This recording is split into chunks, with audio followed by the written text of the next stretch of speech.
Honorable members, please be seated. Honorable members, please be seated. We are not voting. We are not voting process.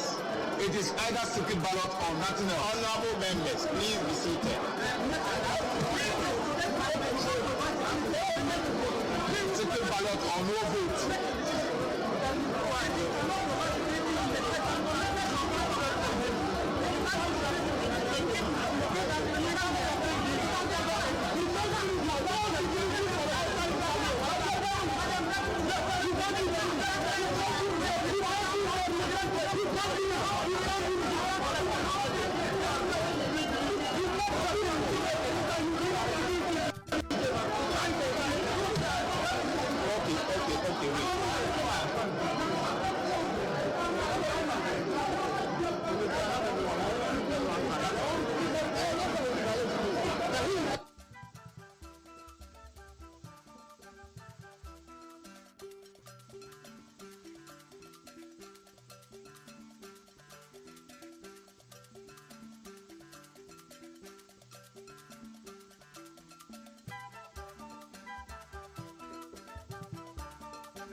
And I was here, we will be doing Parliament.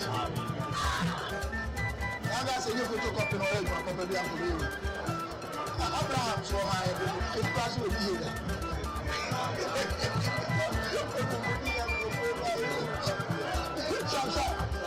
Abraham,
Please be seated. All members elect, kindly be seated.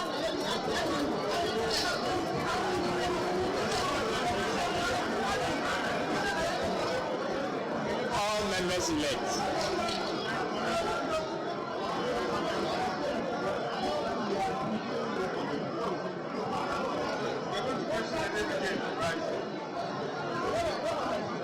So, honorable members, I just want to draw attention to, please be seated, honorable members. Please be seated.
attention to Article 104, it provides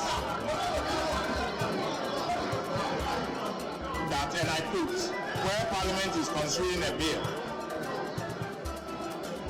to amend the Constitution, or where the voting is in relation to the election or removal of any person under this Constitution or under any other law, voting shall be in secret.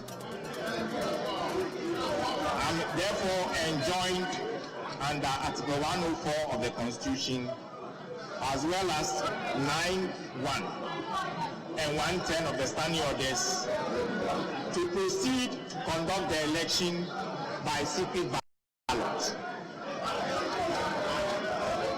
Honorable members, please be seated. Honorable members, I also want to draw attention to the fact that I have duly notified the Honorable Member-elect for Asino of the court processes and injunction. And I am aware that Parliament is thereby not responsible for his conduct. I would want to draw attention to Article 105 of the Constitution.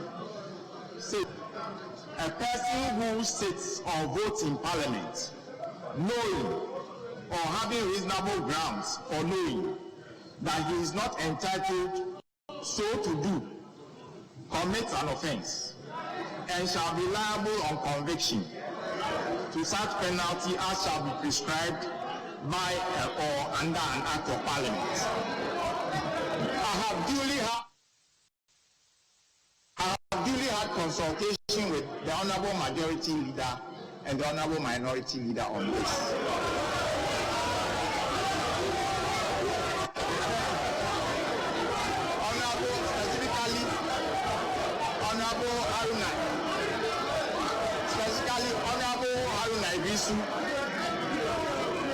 And Honorable Osei Mensah Bonsu.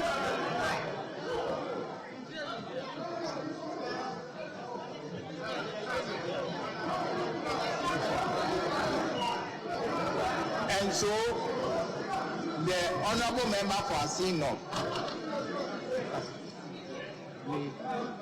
may elect or choose to cast his vote, but the consequences are entirely his.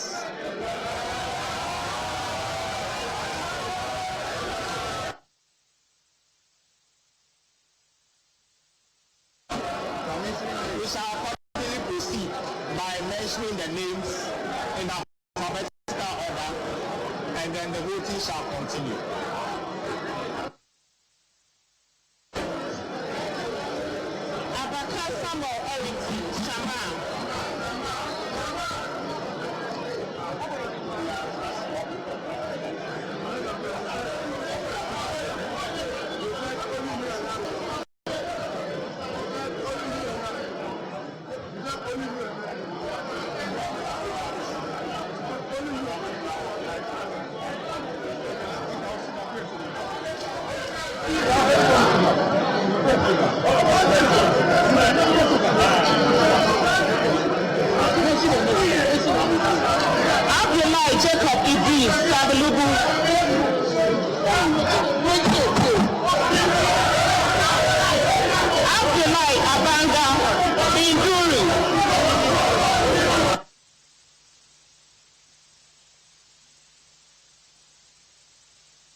she voted for.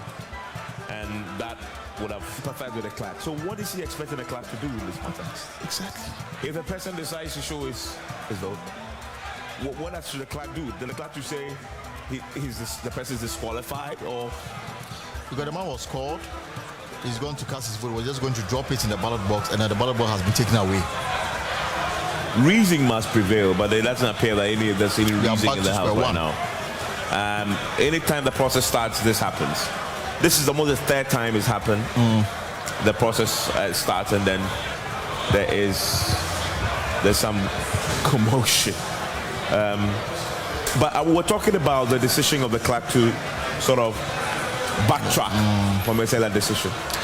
So it looks like the MP elects will now have to look at the consequences of the action that he is about to take. If he decides to go ahead and vote, he may be in violation of the court order, and which may come with punishment. He may as well decided to brush aside the court's directive and then go ahead and vote. So the consequences have been read to him. Yeah. It is now up to make a decision. Now here's the thing. If he decides to go ahead and participate, when a court clearly says that he should not, it aggravates his matter if the court deems it to be a contempt. But also remember that the substantive matter he's accused of had landed another member of parliament elect in jail before, criminally, right? And we know that if he goes ahead to disregard the court, and this matter then comes up, and of course we expect definitely that Gary Nimako and Co will tomorrow possibly, if the court is still sitting, go back to court and draw the court's attention and file and cite him for contempt of court, which upon summary, it's a summary conviction, can be put behind bars if he decides to vote tonight. And here's the thing though about it. It's actually possible that his vote might not really make much of a difference because the independent candidate is still there on the side of, and we understand that the independent candidate is seated behind Ambrose Derry, which means that he's actually taking his seat with the MPP. So it's possible that he may actually go ahead and risk it, risk contempt, risk imprisonment, cast his ballot, be sworn in, and they will still lose a vote and might go to jail. The permutations. We're looking at the possibilities, and yes, I can understand where you're coming from. It could land him in jail. It could also be the case that eventually, and I wouldn't want to hazard a guess here, but I'm just also looking at the fact that the clerk, according to him, has explained the consequence to him, the effect of what he's done to him.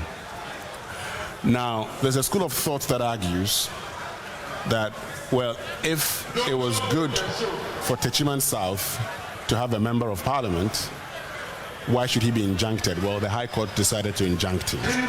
And so for that school of thought, they would say, look, allow the man to go and cast his vote. The court would decide, and while the court decide, what we all have heard on TV is that you know the effect of your action. The law has been read. And it said, if you do this, that's what will happen to you. He's decided to risk it. And so he's saying, I know the consequence of what I'm doing. I have decided to risk it. Well, it's still a matter in court. The substantive case hasn't been heard yet. I reserve my comments on that.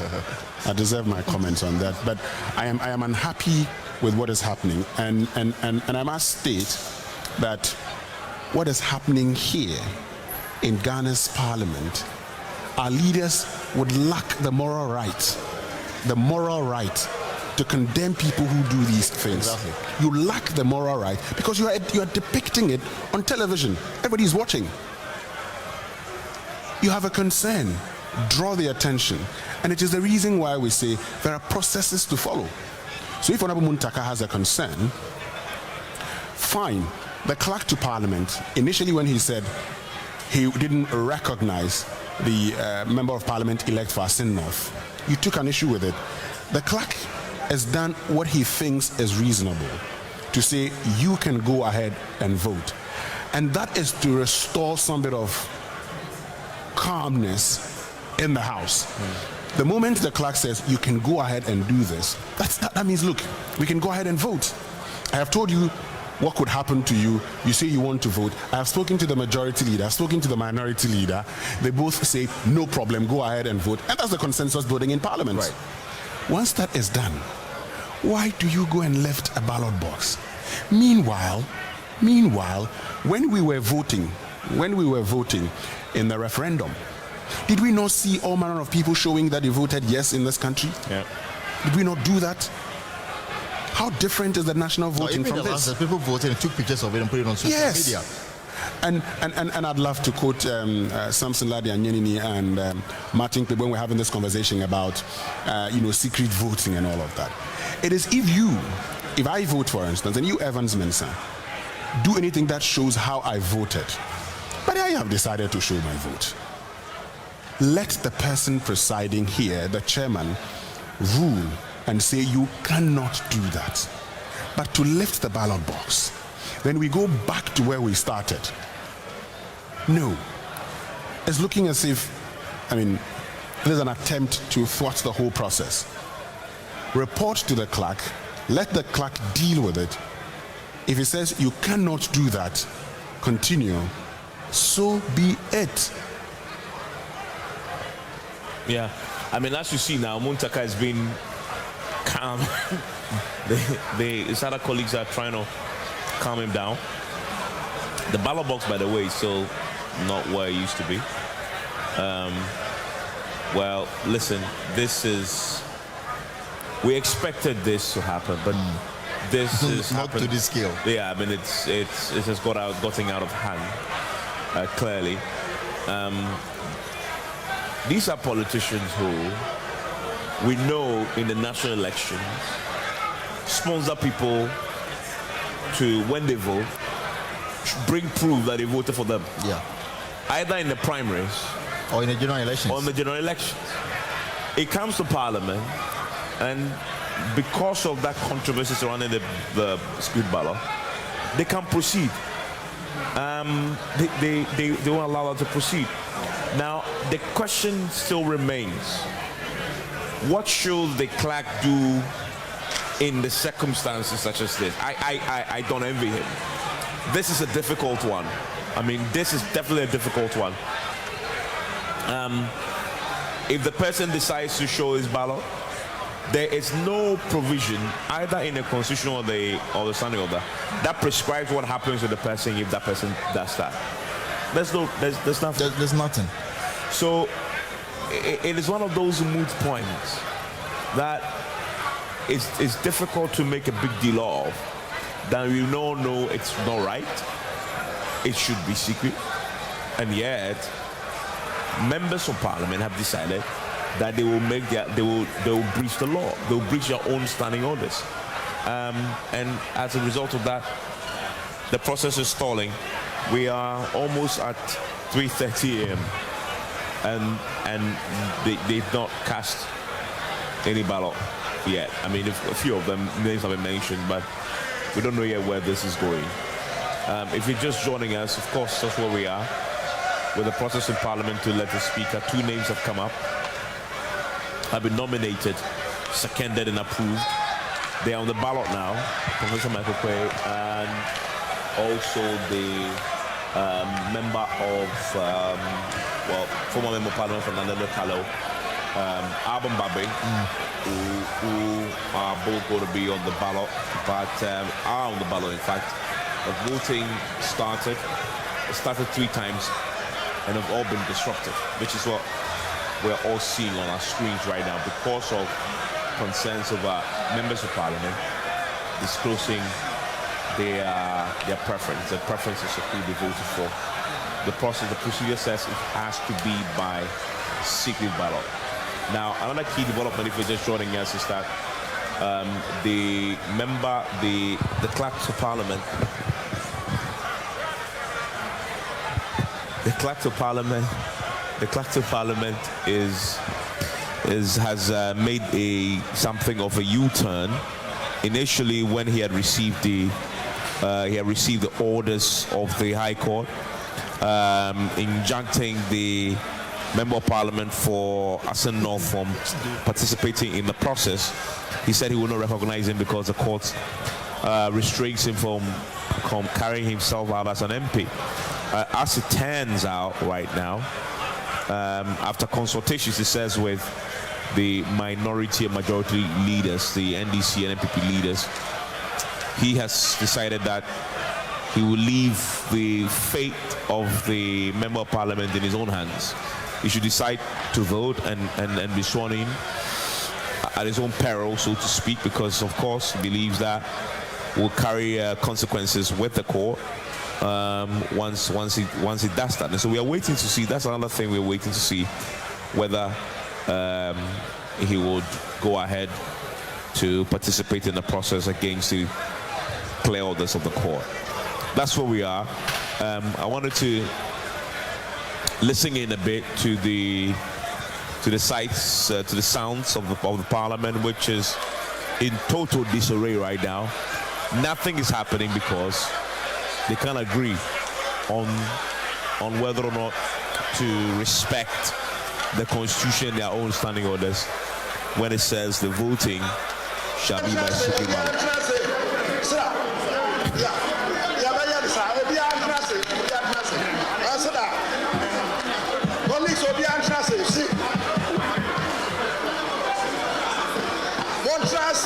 Please.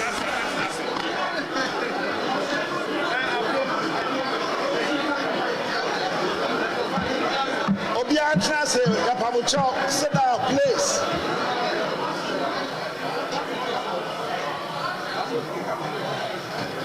When I talk, I'm for secret peace. Ballot to secret ballot.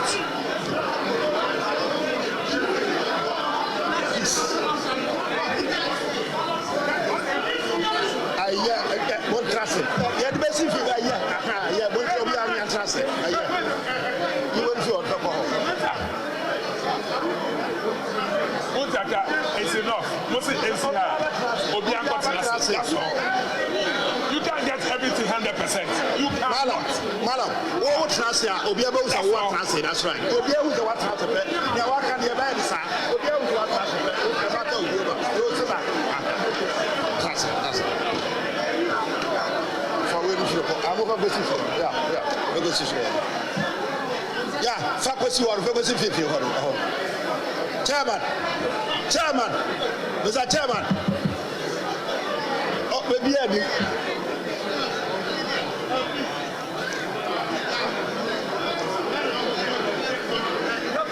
have to be subtle about this. Oh, yeah, you know what trust. Obi Antras, yeah, you know what trust. Mala, dear you.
So we are now looking at the possibility that the process will resume shortly.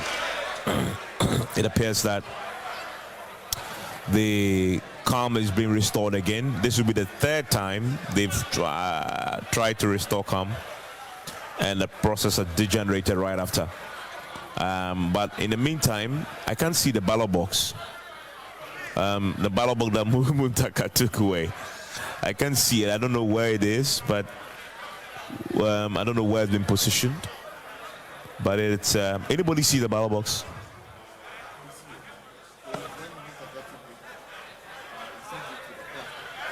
Okay, I understand it's another coat of arms. So this will be between the two voting booths and right behind where the clerk are seated. There, okay.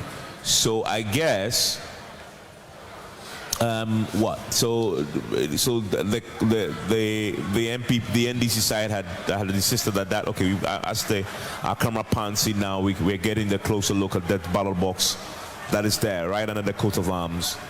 Now, this contest is about whether or not to keep and respect the terms of the Constitution, understanding of, as we says, make the votes a secret ballot. Now, of course, it's a secret ballot. It has to be kept a secret ballot. But it has been violated from what we are watching by some members of the MPP side, which has angered the NDC side, obviously, who are insisting that shouldn't happen. But the key question that still remains is, who enforces that? The clerk in the House obviously cannot enforce it because there's no prescription. The mention of the names in alphabetical order.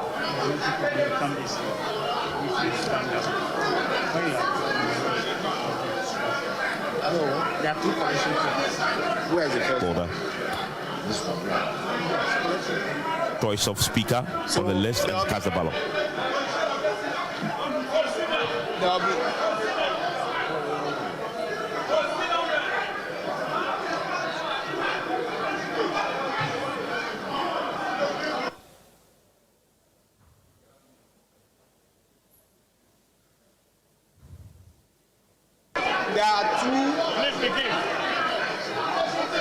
There are two ballot collection points, one here, one on the other side. So your name will be mentioned and then you proceed to come for your ballot paper. Thank you.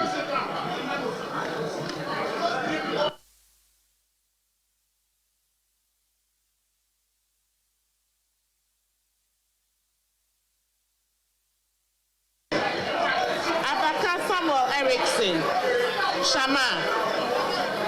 Abaka Samuel Erickson, Shama.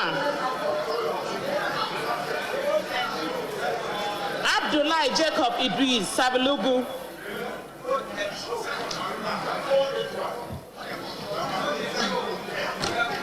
Abdullahi Abanga Binduri. Abdullahi Jacob, second one.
Watch this. The ballot box has been snatched away.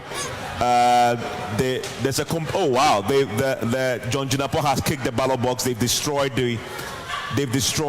have now destroyed the voting booths.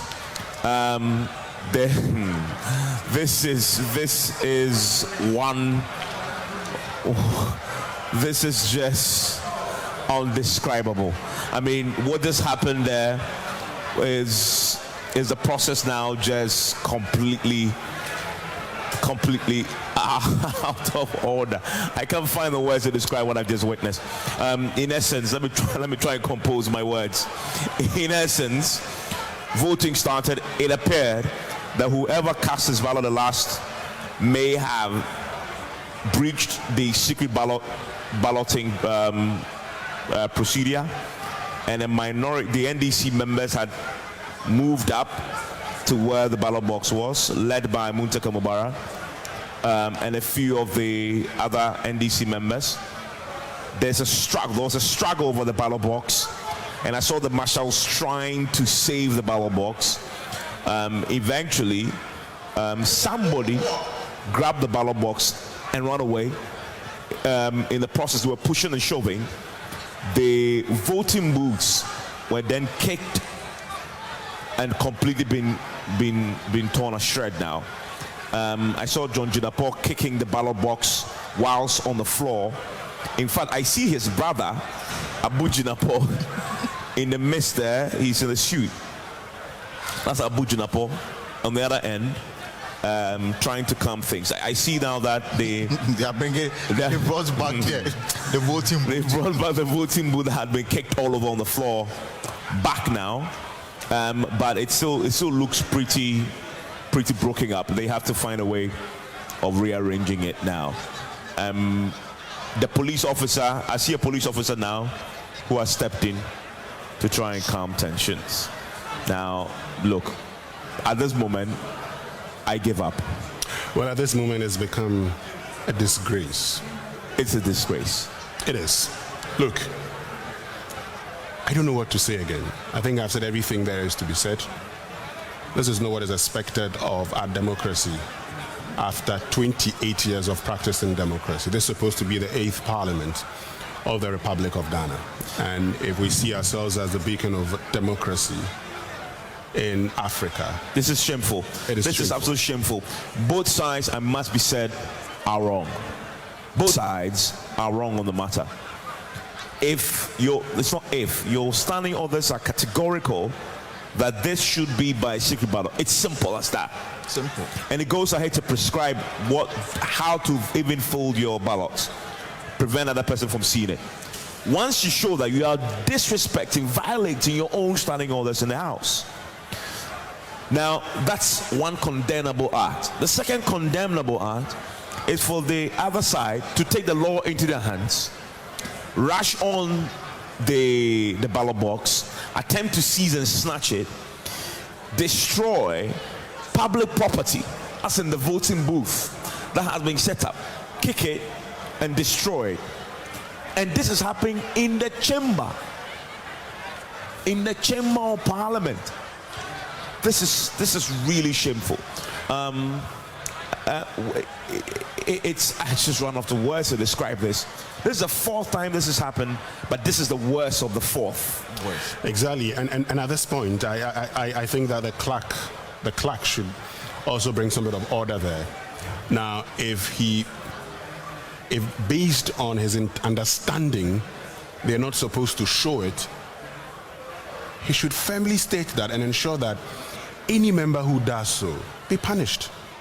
That is, if the standing orders, I haven't seen the punishment that it prescribes, but it's what I just said, it shall be by secret balloting, and that's how you go about it. But I've always insisted, and I repeat that point, which I believe, if there's anything untoward about an election, you do not go, you complain to whoever is in charge of the election. The moment you take the law into your own hands, and I take the law into my own hands, what happens is that we resort to violence. Yeah.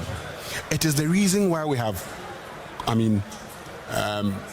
mechanisms for complaining about an electoral process. So you don't take the law into your hands and say, I won't let this go on like that. Another person also says, I would not let that happen. And then it becomes you and I fighting because both of us say we shall not agree to allow the process to continue. And so this is Parliament. Can these persons go to their constituencies and advise people on a violent-free election? Yeah, listen, at this moment, just look at that. We have the marshals, 2 marshals, and the police officer protecting the ballots. protecting the ballots, the ballot box. The ballot box. The gentleman there is holding the ballot box as if his very life depends on it, because why? From a member of parliament, Right. a legislator. You are protecting a ballot box from a legislator. These are the same people who, when in the national elections, they complain that somebody has snatched a ballot box, right? And we see them in our short rushing to snatch a ballot box because somebody had breached the standing order or the constitution, and then they also decide that I also want to break the law by taking it into my own hands. This is a lawless chamber of lawmaking. Evans. Exactly. I agree with you. It's a completely lawless chamber of lawmakers. I'm totally embarrassed. The level of indiscipline exhibited this morning is totally unacceptable. Members of parliament, they go by the title of honorable, and this is the behavior you are putting up on national TV. This is shameful. This is shameful. I mean, this is shameful. And I see on social media that people are just appalled at what is happening right now. This is shameful. These are the people we voted for. Yeah. To represent us. These are the people, the quality of people we voted for is on display for us. And here I hear people say to us all the time when we had 137, 137, and the Ghanaian people voted for them too, because we wanted to show that their acrimony, we don't like their acrimony, go and work together. This is really what is going to transpire. This is the tip of the iceberg. The quality of people that we put in this house, this is what they do in our name.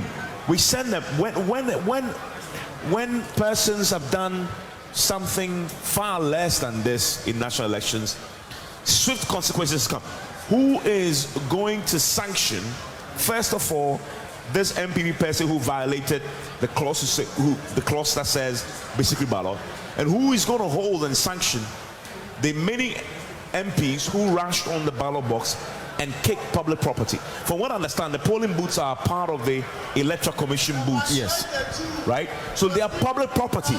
Nobody has a right to destroy. Even if you believe something wrong has happened, you cannot take the law into your own hands. I remember some time back, this same parliament, not this parliament, but this parliament of Ghana, someone, Professor Dodo of the Standards Authority, for suggesting that members of parliament were ignorant. And he had to come and answer, otherwise he was going to be charged. Yeah. And this is the behavior we are seeing on national TikTok, on national television. Yeah. Kicking ballot box, fighting with parliamentary marshals. No, I mean, look at that. It started Look at again. that. Now look, there is another fight happening. Yeah. Somebody has just kicked somebody. I mean, this is parliament. A member of parliament has been whisked away. I see a police officer has stepped in now. Oh, this is That's Stephen Amwa. This is Stephen Amwa. This is Stephen Amwa. Stephen Amwa is the member of parliament, Maslog. Yeah. Member of parliament elect for Nshia in the Ashanti region. And almost got into a fight now. And a police officer is escorting him back onto the floor. Katie Hammond is also there trying to intervene in the matter. Can you imagine who is trying to make peace there? Kennedy Japan. Yeah. Can you imagine that Kennedy Japan is the peacemaker?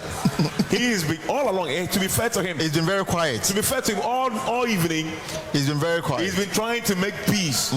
In one of the instances, he went to John Jinapo and tapped him and moved him away from the chaos.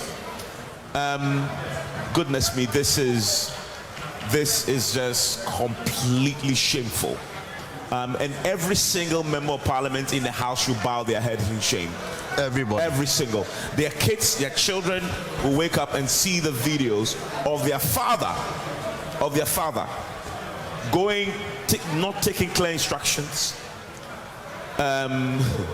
violating the secret ballot regulations, and another will see their father rushing onto the ballot box and kicking items. They should be ashamed of what has just transpired. on the floor of Parliament right now. And again, listen, nobody knows if this process is going to start again. Yeah. Because I don't really see how the MPP side will go through the entire 130 without showing their ballot. It will happen. Without showing their ballots.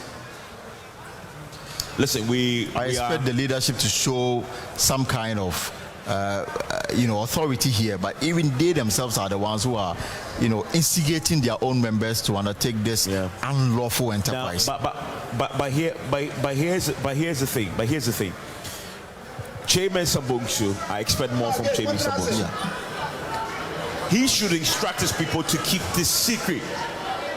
As simple as that. Simple as that. Respect. If you trust, you've spoken to your people, you trust them, you believe that they will go according to what you've told them to do. Why are you now asking them to show the ballot?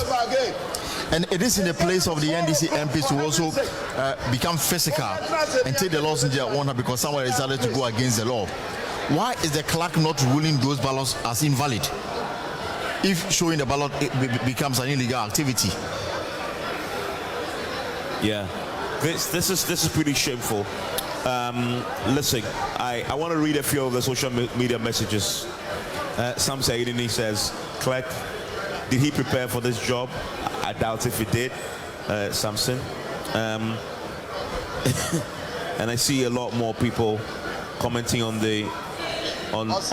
what is happening on the floor right now.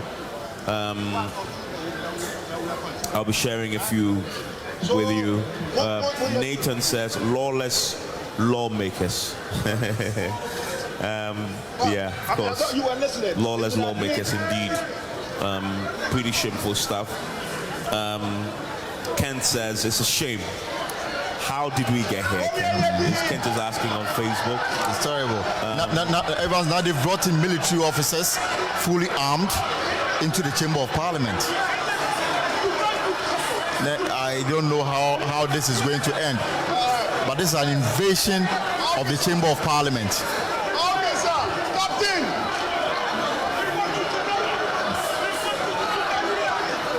This is only going to make this worse.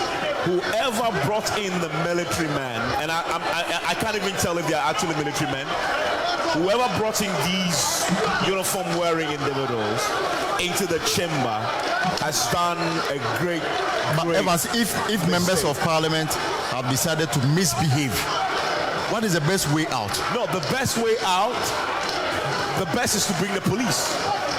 Because but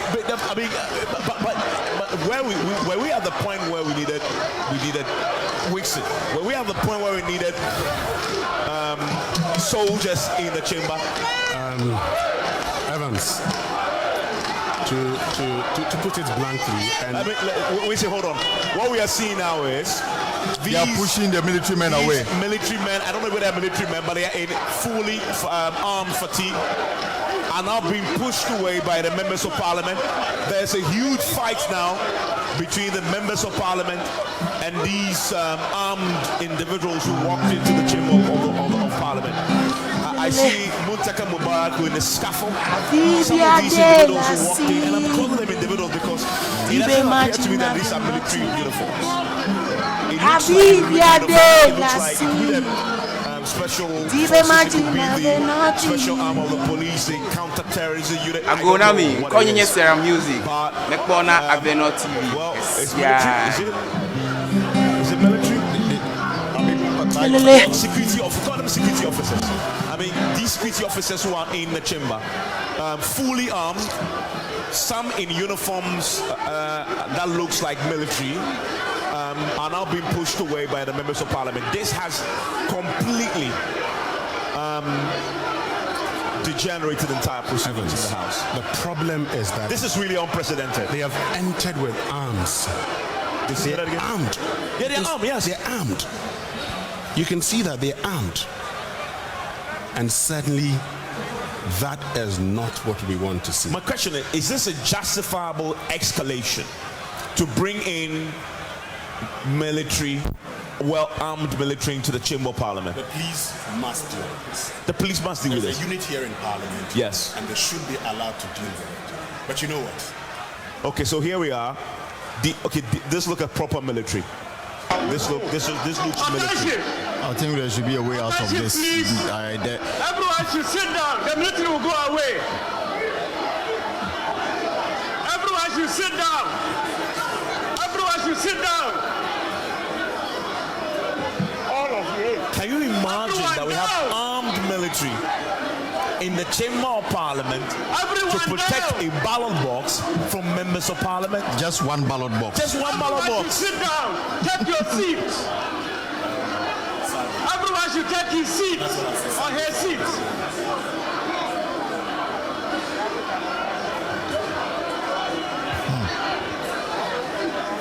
Okay, so we have a mixture of police and military now. Right. A mixture of police and military in the House, fully armed. Here's the thing: the Parliament has a marshals, and then the Parliament has police. They have a police station. Take your seats.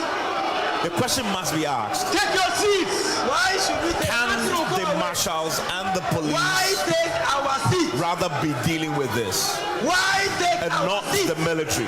This is Parliament House. Take your seat. Military and the military personnel will go away. What is military doing in Parliament House? In a way, you know. Here is military Parliament House. This is wrong. Yeah. This is And the last time I'm going to say, I'm not going to comment about this. I think this is sad. This is Parliament House we're in. Yeah. No, I mean, Elton, I don't know what you make of this.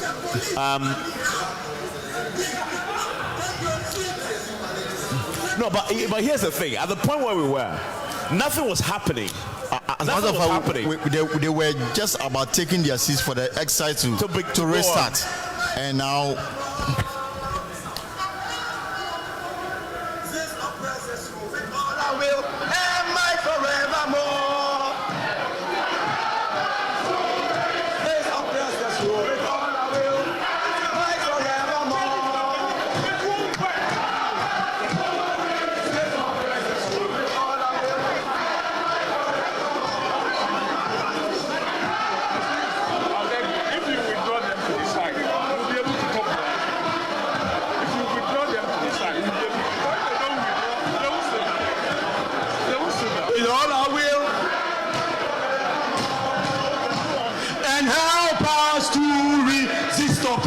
Rule. With all I will and might forevermore. God bless our homeland, Ghana. Make our nation great and strong. War to defend forever the cause of freedom and of right. Fill our hearts, break through unity, make us cherish, jealous, honesty. And help us to resist oppression. Oh, and help us to resist.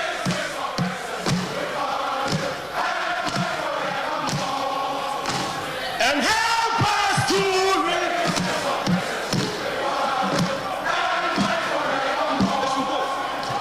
The Chamber of Parliament is the People's Chamber.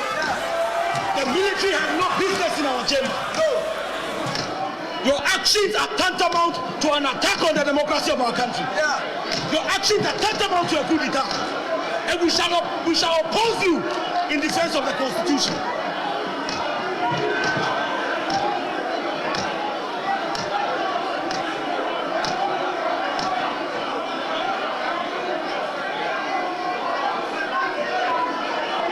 The military must be out.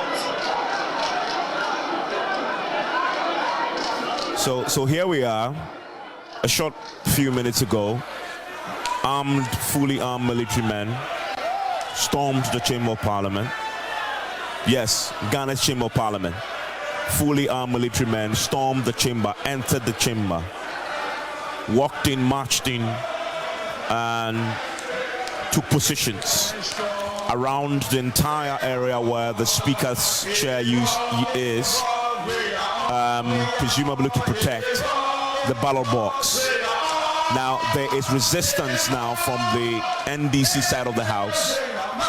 They attempted to use their numbers to force the military men out. they obviously having succeeded in that, they are now standing and chanting, singing the national anthem and other patriotic songs. Where we are now, I see that some of the armed military men, plus a few police officers also who are fully armed, some of them with mask face covers, are protecting the single ballot box, which has been in contention since the night began, almost 2 hours ago now. Wingsing, I'm making the point. I believe the way to solve this was not to call in armed military to the chamber floor. That's not, if you wanted to escalate this is what you do. Exactly, Evans. And information I'm just getting is that the Chief Justice has been escorted out of the House. What that means is that even if a speaker is elected, you'd have to wait for him to come in and swear the speaker. It is also an indication of how long we may go today. Look, I agree with you perfectly. What we're experiencing, what you don't need to do is exactly what we're doing. Because the moment you bring in the military, armed military for that matter, and they're singing and help us to resist oppressors' rule. Because anybody at that moment would see this as an abuse of executive power just to get people to kowtow. And that, for me, I mean, we've talked about how the attitude of these members of parliament is not the best. However, you don't need armed military men. And Evans, for the last time, I am not going to talk about this because I feel ashamed. It's a sad day for our democracy today as a Ghanaian. I mean, for once we thought we were going to do something better, and we had all laughed over what happened in the US and had said they should watch our example. This is the example. This is the information we're sending out there. Yeah. I mean, so that's what we're seeing there unfold. Let's listen into the sights and sounds of what is unfolding. Revolution has a long way to go, but has come to stay.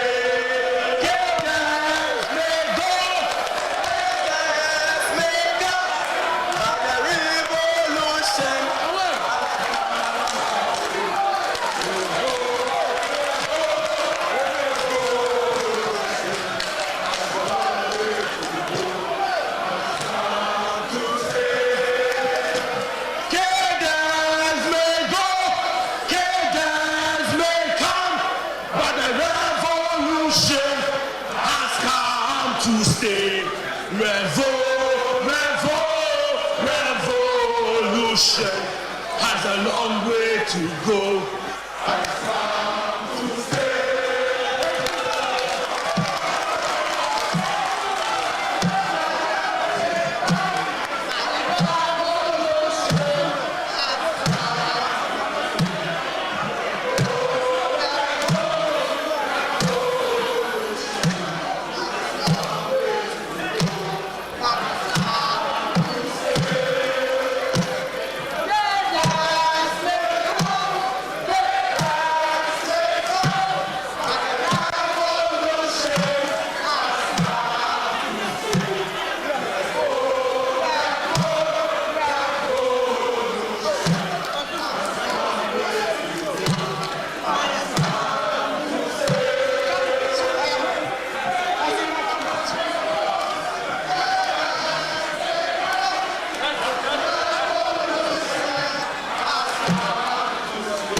So if you're listening to us on Joy 99.7 FM, let me give you a sense of what we are seeing on the floor of Parliament. If you're watching us on TV, you see all this unfold now.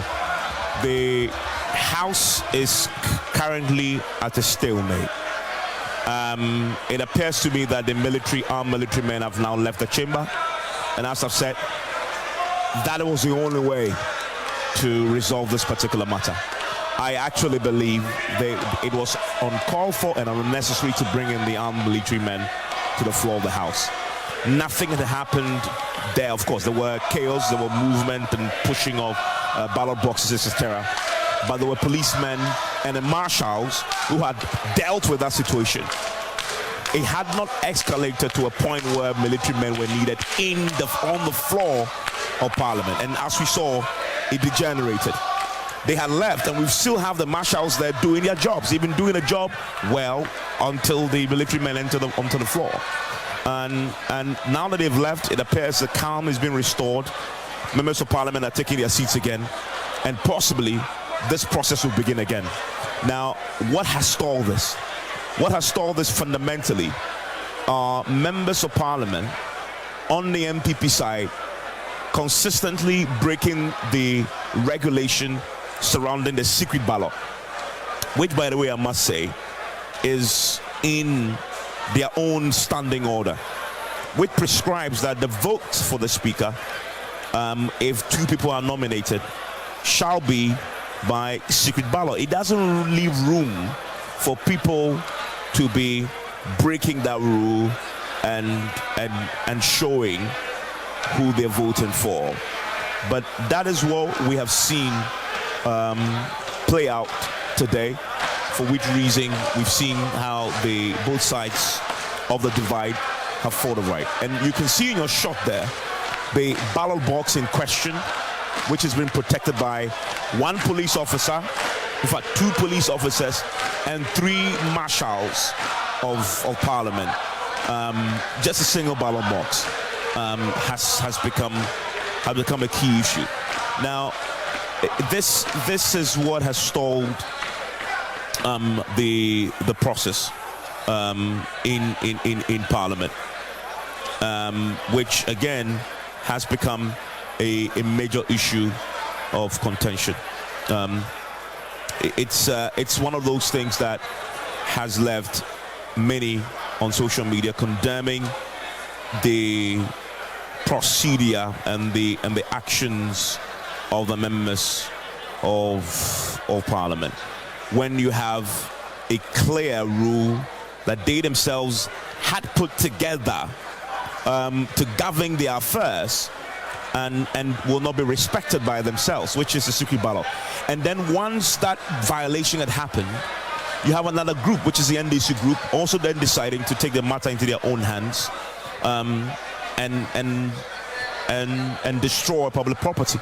As we speak now, one of the voting booths appears to have been completely destroyed and hasn't been rearranged yet. We just have one. There was 2. One has been restored. The other has been destroyed. So they are left with 1 voting booth and a ballot box, which also nearly got destroyed in the process. I saw Mr. John Jinapor kicking that ballot box on the floor whilst all this unfolded. Now, why this? Listen to what their standing order says.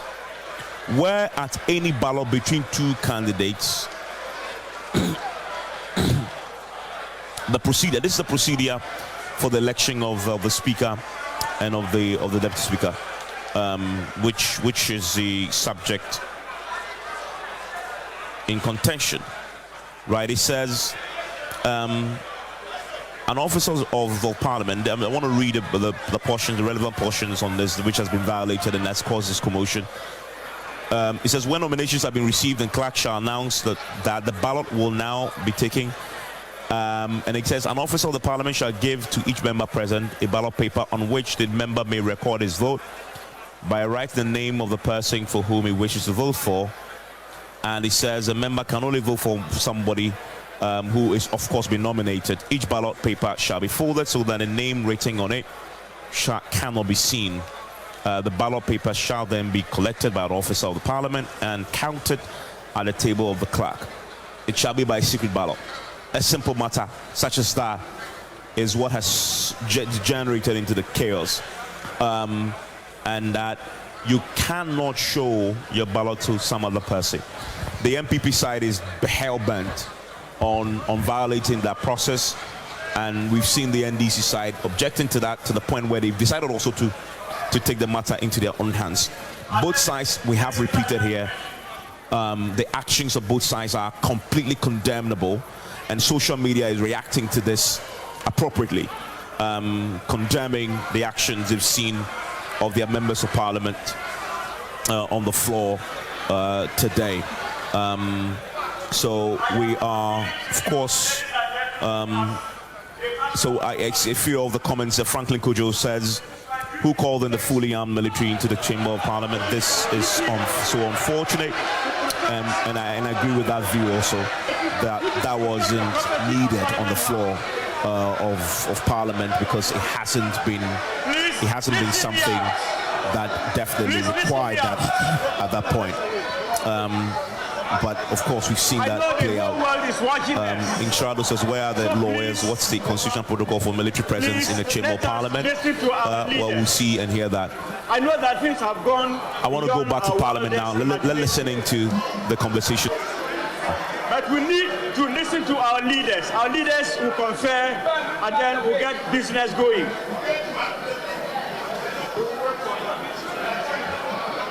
Please bear with us.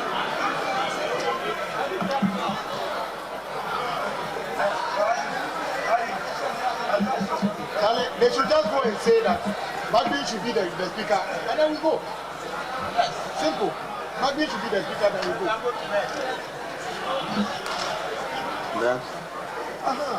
This is NDC. The party formed from revolution. Then you take the thing.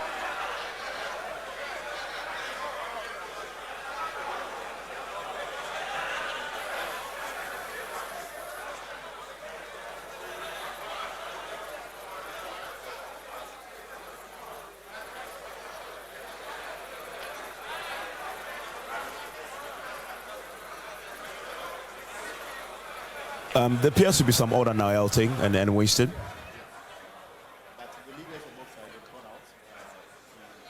To talk among themselves. I'm hoping that by the time they get back, they'll be able to resolve some of the outstanding issues so that we can have order and cordiality in the chamber. But I mean, the MPP side, the bottom line to the issues that we are dealing with is about to show or not to show. Mm-hmm. And there appears to be lack of trust among some members of Parliament in this chamber, fueling the suspicion that some people may vote against the will of their caucus. And everyone, that is the foundation upon which all this.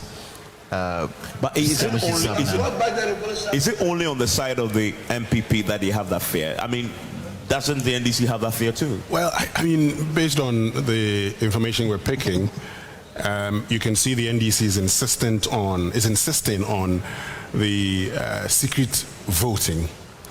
The NPP also wants their members to show. And when we did our checks, some of the NPP members we've spoken to have said, well, we would show. They will. They say they would show. And it is the only way voting would happen. And that's why we're saying the clerk of Parliament, who's the chairman, has a role to play in all of this. He must indicate, and you've read the standing orders, so he now must sanction anybody who does that. He hasn't even read out the constitutional provision on this. The clerk must enforce this. Well, he must enforce it. I mean, if in his understanding. By the way, as we speak, the clerk is no longer in the seat, and I noticed that the chairman, Sambonsu, the leadership, are also absent from the floor, and as you said, there appears there's some consultation. Some consultation going on. I've also seen, I saw Cletus Avoka, I saw the National Security Minister, Kandapa, and I've seen lots of, members, General Secretary of the party, all of them are there, and they are out there. Those who matter. For the You know, there seems to be a lot of consultation going on at this point. I also had, you know, a conversation between the leader of the unit that came in, and the leader of the unit that came in, actually, the military. The military. The military is led by a policeman. Right. I mean, a policeman leading it. He's the director of operations of the police in the Greater Accra region. He's in the chamber now. ACP Kusifori is around.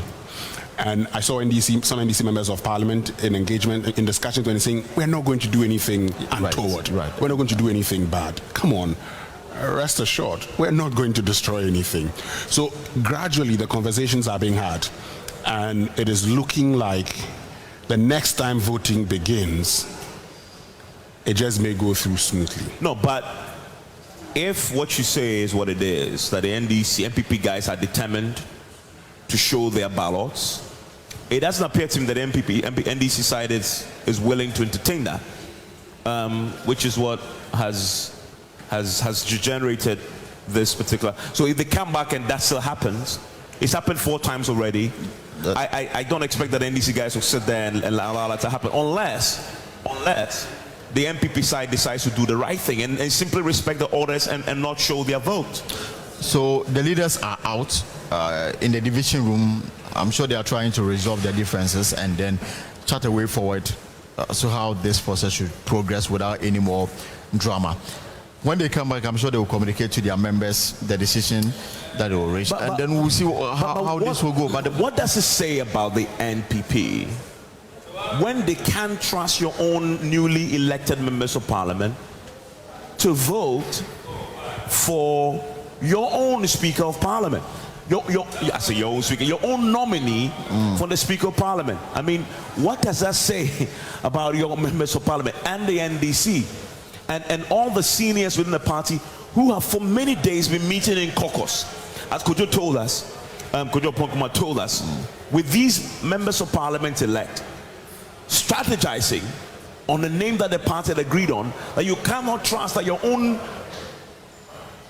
senior old men and women to vote for a cause of a party, and to the point where you have to resort to breaking your standing orders, your rules, just so that you can satisfy yourself that your own members of parliament are voting in line with the party's aspirations. I mean, what does that say about the party? I mean, heavens. And the respect for the leadership. Exactly. So you see, I started by talking about the fact that, look, and Elton mentioned it, there's a bit of a mistrust here, but it also tells you that, one, whoever the whip is may not have whipped them properly. Okay? It also tells you that there are members who probably disagree with the position of the leadership and think that the other nominee should become Speaker of Parliament. Now, the source of the mistrust is alleged vote buying. Evans, you get it? No. Yeah. This is the source of the mistrust. Alleged vote buying.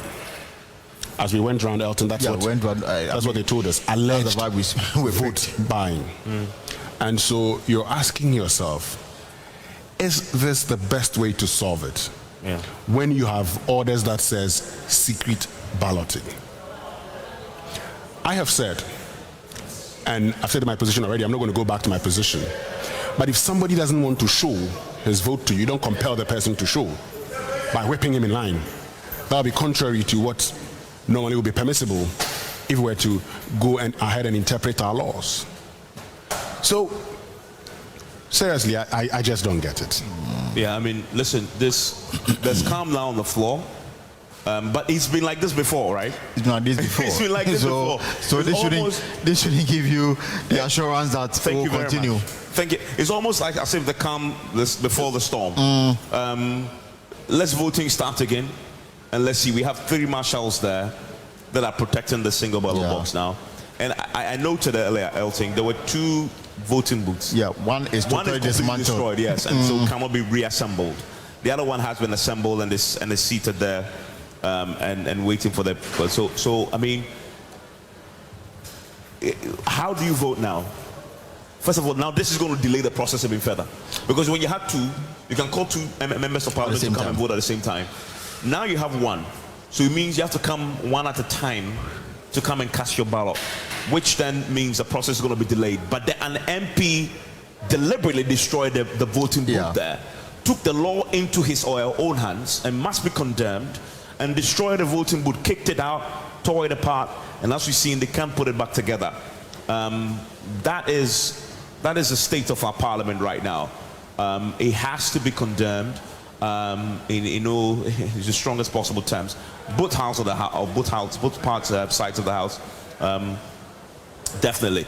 Listen, this is what we're watching unfold here. There's a lot of quiet in the house right now as the parliamentarians, the leadership of the house, are beginning to sort of find a middle ground to this. So what? The military all of a sudden pulled out. Yeah, they have. Yeah, I mean, so why did they come in the first place?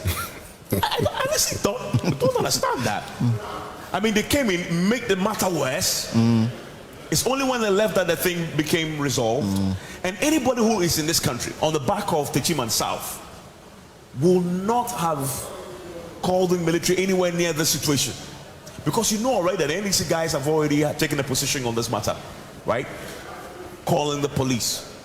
Let the marshals handle their job. If it escalates, we'll see. If it escalates to the point where it's not possible to control. Yeah, when people's lives are at stake now, of course. But it was fisticuffs.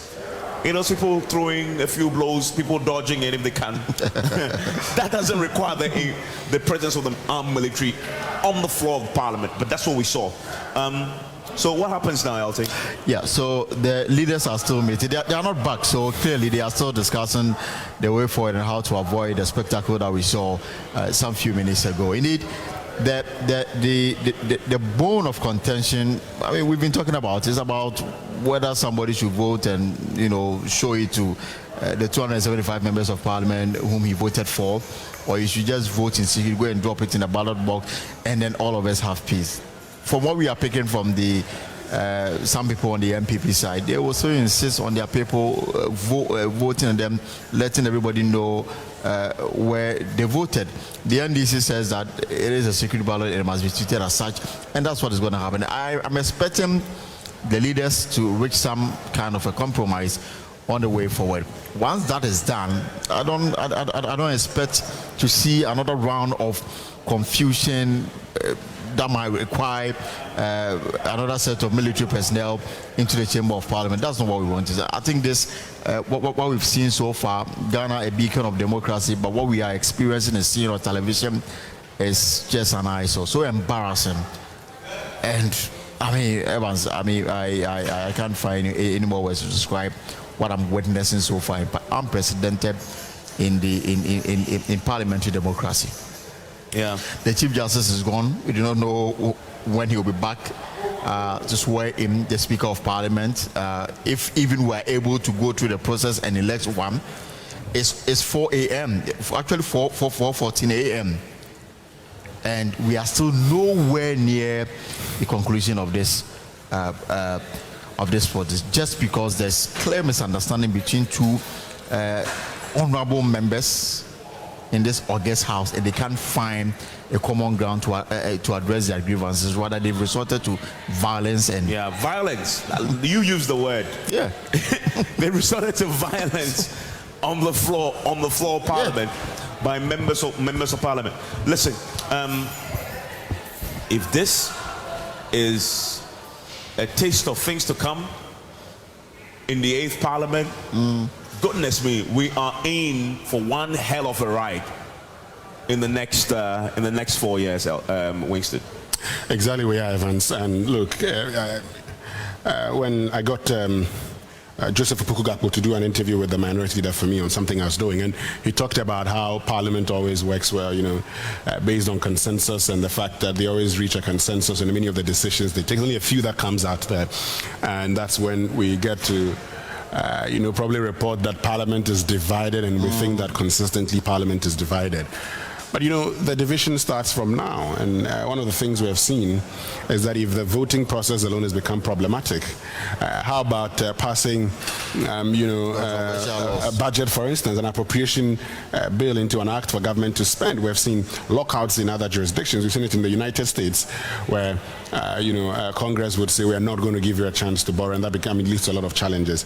Are we going to see a similar situation in here, because we have an appropriation act that says by end of March 2021 we need to have another one for the remaining 9 months of the year 2021? How's that going to be affected, for instance? And so, if there's anything to go by, Evans, I do not see a lot of consensus in this parliament. I mean, we could be proven wrong. It could be the case that both sides want badly their nominee to become the Speaker of Parliament, hence whatever they're doing. But we should also recognize the fact that in everything we do, there are people that we are serving. And when we consistently talk about how our MPs are representatives of people, and as we say that the people must have representatives, when you're representing a people, you ask yourself whether your character, whether your attitude, whether your behavior is a depiction of the people that you're serving. Yeah. And for me, that's the most important thing. Even as we speak, the clerk and clerks at table, they've also left. So we don't know even when they'll be back. It's very possible that this is all part of the conversation that is happening right now, right? To try and resolve this before they come back to the House. And it's surprising that this hasn't happened before, that the leaders should have agreed on the rules of engagement before they got into the House on this matter, right? Which is really what happens all the time in Parliament. Of course. They meet, they talk, they agree, they come, everybody falls in line. Because of course, if Haruna and Che had agreed, Haruna's side and Che's side will not violate it because they will respect him. Of course. Right? And rarely will you see his side, people disrespecting what they've agreed, what they'll communicate it. But I guess the reason why they did not talk about this secret ballot thing, because it's so explicit that, but anybody with intelligence, you have said it all the time, that even before today, there were conversations about how we see the ballot. Of course. And it was the first task given to Frank Anadom.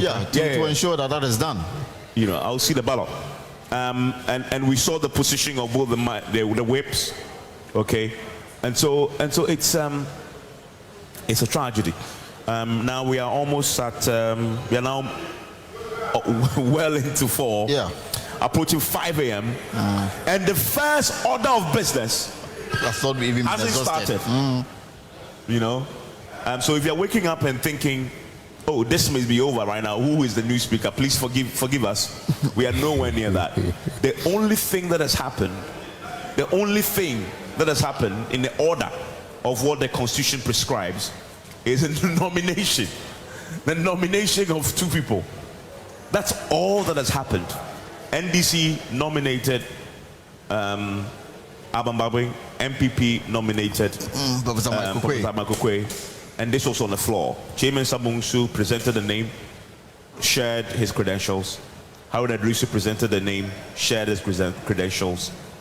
That's all we've done. And it's been 4 hours, 20 minutes of that. Because in between that, there's been a fight over the High Court ruling, injuncting the Asin North MP from holding himself out as MP. There have been a fight over disclosure of what is supposed to be a secret ballot.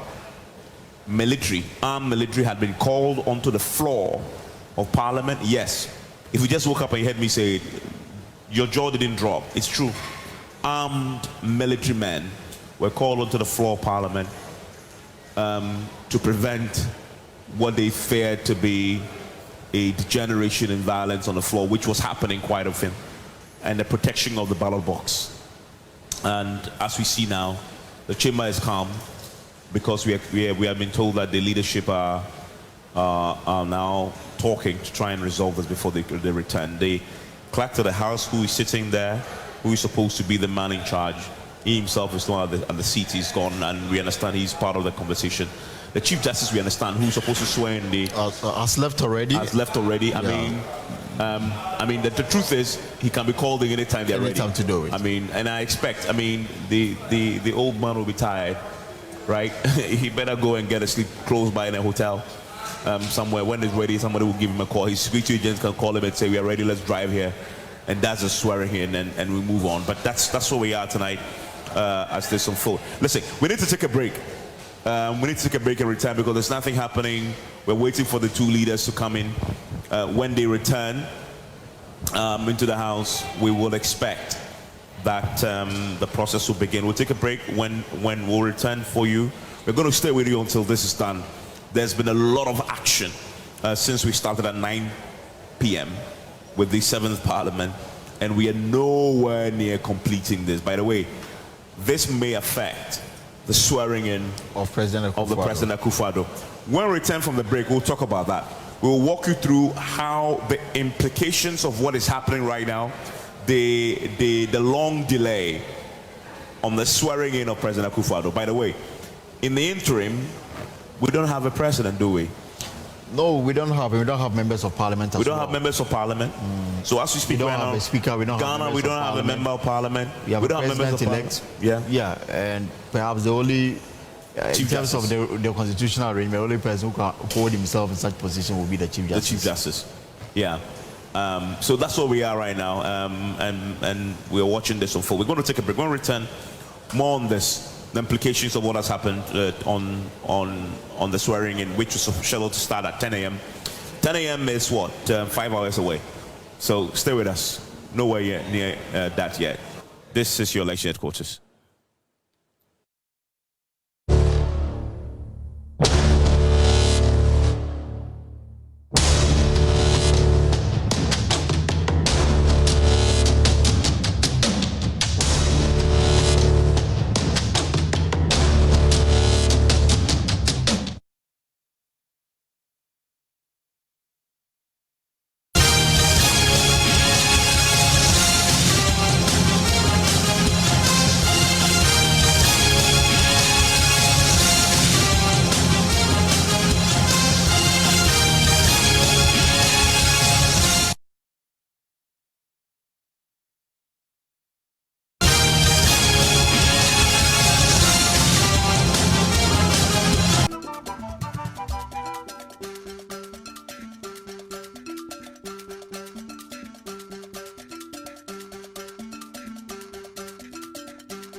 Now, some who say, as we dig a say, power muscle.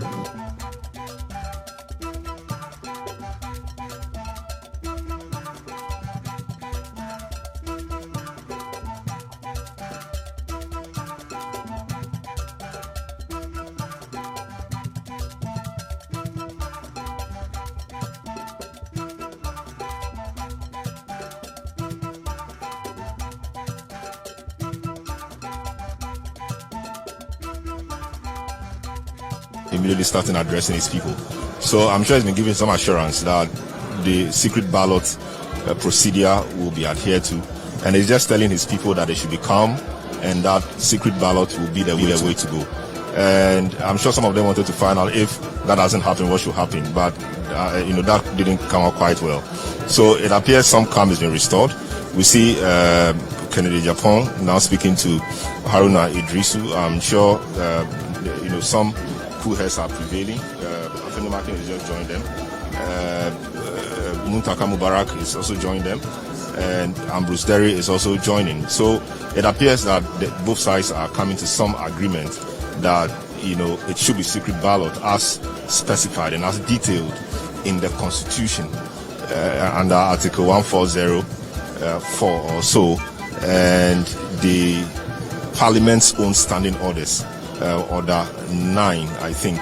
So the rules are clear. The Constitution is clear on it. Parliament's own rules, make it clear that in matters like this, it should be secret balloting. There's no need, there's no point anywhere in showing your vote or your ballot to somebody to show who you voted for. If you do that, it is illegal, it is improper, it's an affront to the Constitution. And indeed, Parliament should not be seen as the house that makes laws and a house that breaks its own laws. That is wrong. And I'm sure the leaders have thought about it, and I'm sure that given the fact that they are talking, which is what we expect, and you see Kennedy Japan laughing, sharing a joke with some of the members on the NDC side, that is what we expect. Isaac J. Mensah, MP for one of the Wasam East. Yes. That is what we expect, and it's good that the elders in the House, so Ambrose, a lot of them are now deliberating and caucusing to ensure that we get back to business. And that seems that would look like. It looks like that's what will happen anytime soon. Return to business and to the voting. I must apologize and withdraw unreservedly. There was a mix-up with the kicking of the ballot box. A man also dressed up in a 3-piece suit.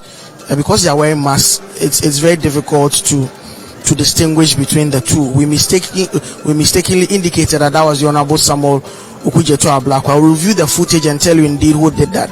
But they are dressed in similar clothes. They are all wearing a 3-piece white agbada with a gold design in front. But we subsequently found out that it's not the Honorable Samuel Okudzeto Ablakwa. So we unreservedly apologize for that. He is not the one in the video. We would look at the footage closely and tell you who actually perpetrated that. But I must say that it's not the Honorable Samuel Okudzeto Ablakwa, MP for North Tonga. We unreservedly apologize for that, for what happened in the melee. But for now, though, it looks like there is a silver cloud lining to the clouds.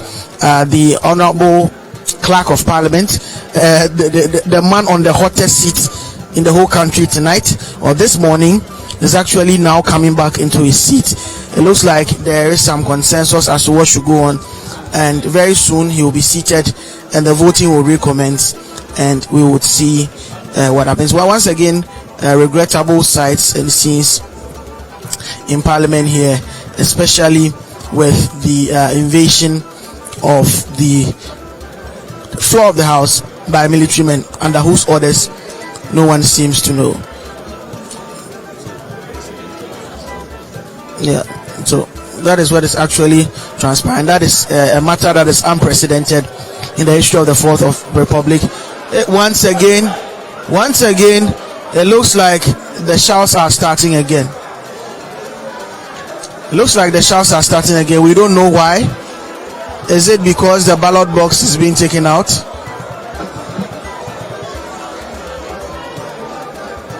It looks like the members of the Electoral Commission are leaving. So look, what is going to happen now may be the use of the old system. The old system as we know it. Okay, so they're bringing the ballot box is being brought back. The voting will start all over again.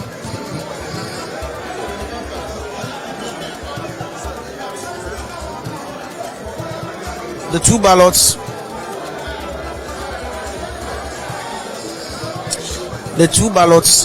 will not count.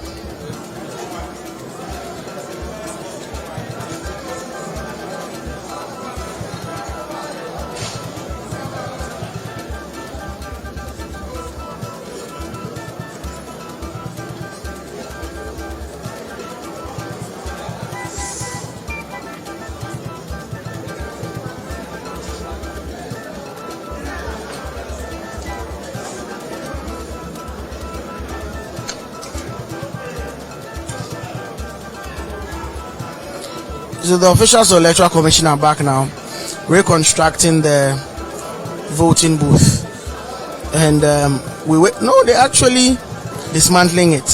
So that means that probably there's going to be the use of only one ballot box, only one voting booth.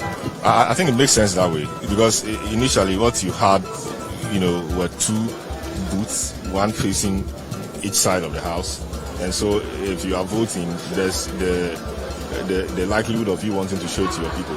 I think they should position in the middle so that when you're voting, it becomes difficult for you to turn and show, so that if you try turning and showing, it becomes so obvious to everybody that's what you are doing. And given the eagle eyes that the NDC MPs, have on the process, it's been reconstructed. Given the eagle eyes that the NDC guys have on the process, it will be difficult for anybody to attempt doing that, because when they do it, I'm sure they will attempt scattering the whole process again, and we'll have to start again from zero. And it's 4:30. It's past 4:30, and this voting process, I think, is going to take over an hour, because you're going to mention the names one by one, 275 names. They have to work to get there, etc. Way more than an hour. That will take us to around 5:30, close to 6, before all these happen. And I'm sure the voting for the first deputy and the second deputy speaker will also take some time. And so we have quite some hours ahead of us. And so we're only praying that the clerk will ensure that the right thing is done, so that we will all follow the law, do the secret balloting, count the votes, and make progress. And it will be interesting if when they're counting the votes, I mean, we experience instances of overvoting.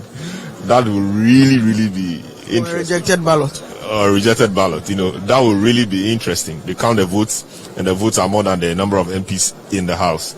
That will spark, a whole confusion again, and I'm sure the process will have to be reenacted or retaken. It's actually a long morning ahead, and I'm sure this is going to delay the presidential inauguration and other activities lined up for today. I'm sure some calm has been restored. The ballot boxes are being shown to everybody. Empty ballot boxes being shown to everybody. And you see Muntaka and Anodompre, the two whips of the two sides, ensuring that their sides are not cheated, if you like, in the process. So there you have the clerk making some announcement.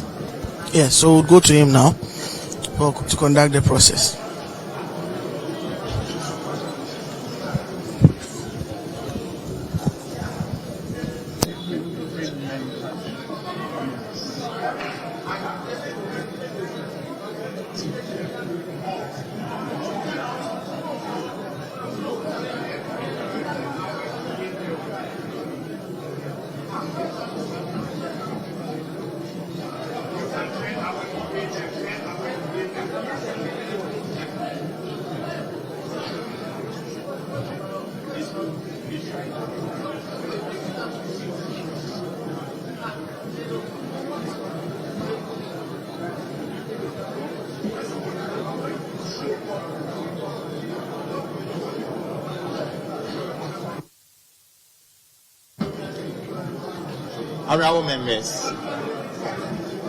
Honorable members elect.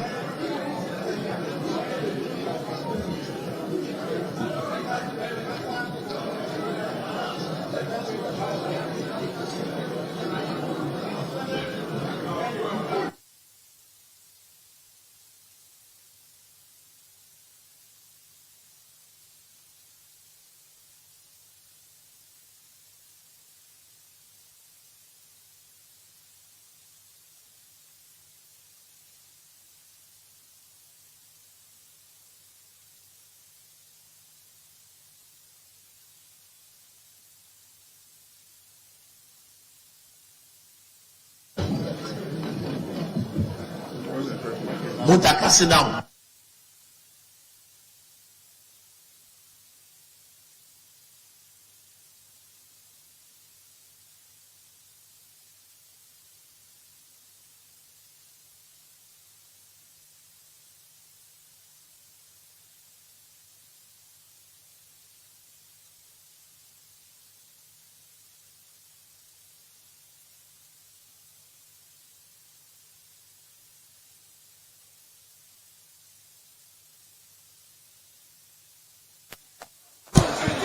looks like the processes are set, but they're still receiving some disagreements. They will still not agree. They will still not agree for the booth to be facing their side. It looks like that was the agreement.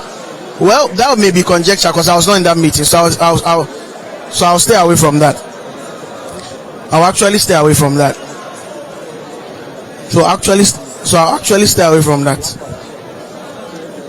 So I'll actually stay away from that and see what what would unfold here in Parliament. So we're waiting for the instructions of the leader, the chairman of the occasion, that is Cyril Nsia, to tell us, start calling out the names for the voting to start. And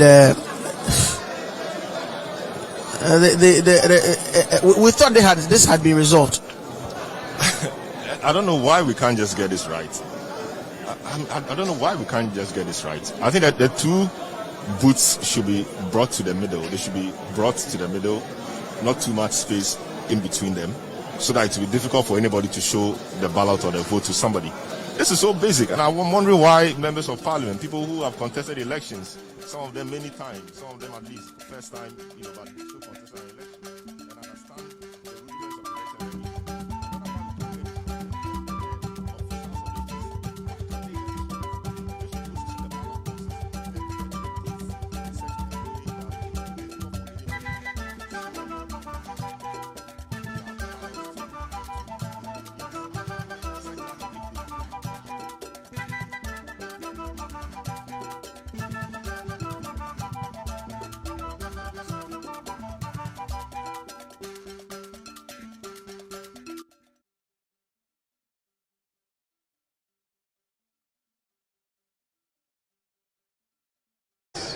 The decision. So we can go back to the chambers now. Come back to Elton to have the discussion. Let's listen into about how to proceed with decorum. What has happened is unfortunate, and I urge all members to desist from any such further acts.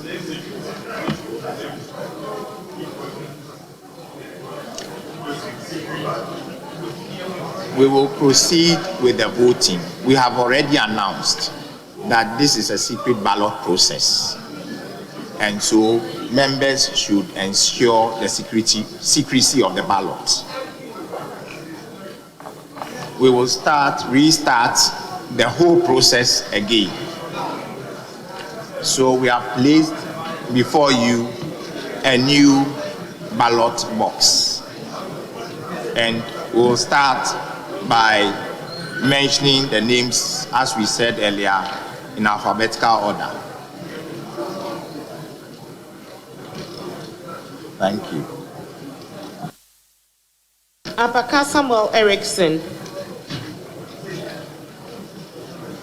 Shama.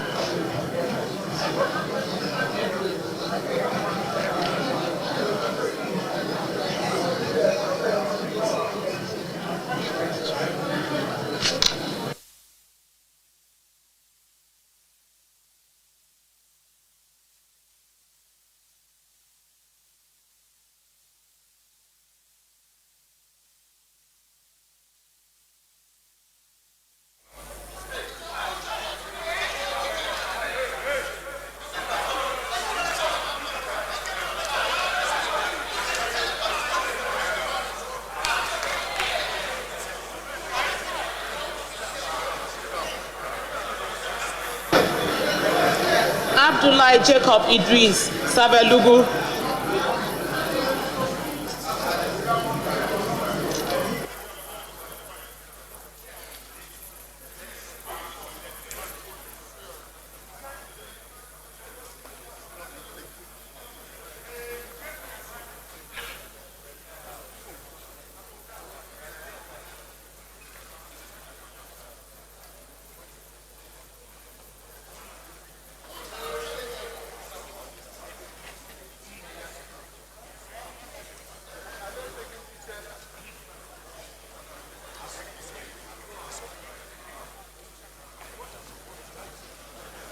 So what we are seeing, if you're just joining us on Joy 99.7 FM, you're waking up at 4:40, 20 minutes to 5 a.m. Abanga Binduri.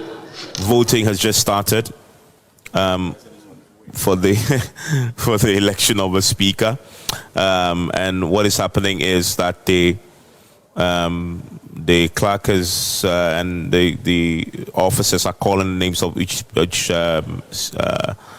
each member of parliament elect to come forward and cast his ballot. Elton, this is what we expect will happen.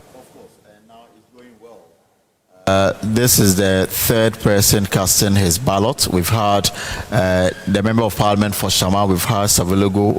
This is the member of parliament for Binduri, and he is done. He's voted. He didn't show it to anybody. So this is how the leaders want it to go, and I just want to believe that it will follow a similar trend. Any attempt to show the ballot will take us back to the original position where we have had to deal with incidents of violence and embarrassing situations. The sanctity of the secrecy of the ballot in accordance with Article 104.4 of the Constitution. Voting should be secret, and all of us must ensure decorum, but we must proceed by voting in secrecy.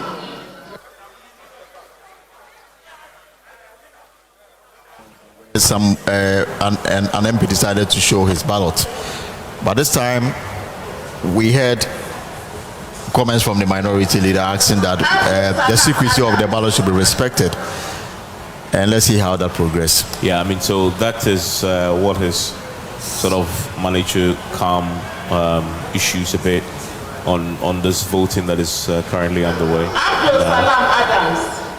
The MPs are still being called. Now, the question around the Asin North MP will come up. It will come up. That's a question of whether or not his name will be called. Sure. From the indication that the clerk gave earlier, I'm sure he will be called, and then he has to come and vote. That the decision entirely rests on him. Yeah, I mean, so that's an interesting point to observe as this goes on. Winston, what do you expect to happen with that? Do you expect his name to be called?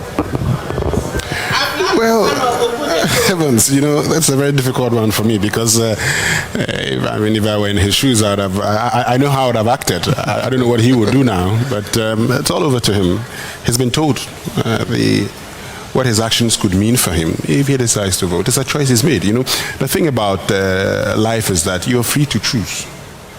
And whatever you choose to do has consequence or has effect. Yeah. And so let's see how it goes. Now, I've heard people send me messages to say that, listen, the presence of the military in the chamber calmed tensions. Do you guys agree that it is the presence of the military, the brief time they spent there, having left, is what had brought this calm? You agree with that view? I don't think so. The military left eventually, but it could be. I mean, the situation is such that you cannot say this is the reason why it happened. You cannot also say this is the reason why it didn't happen.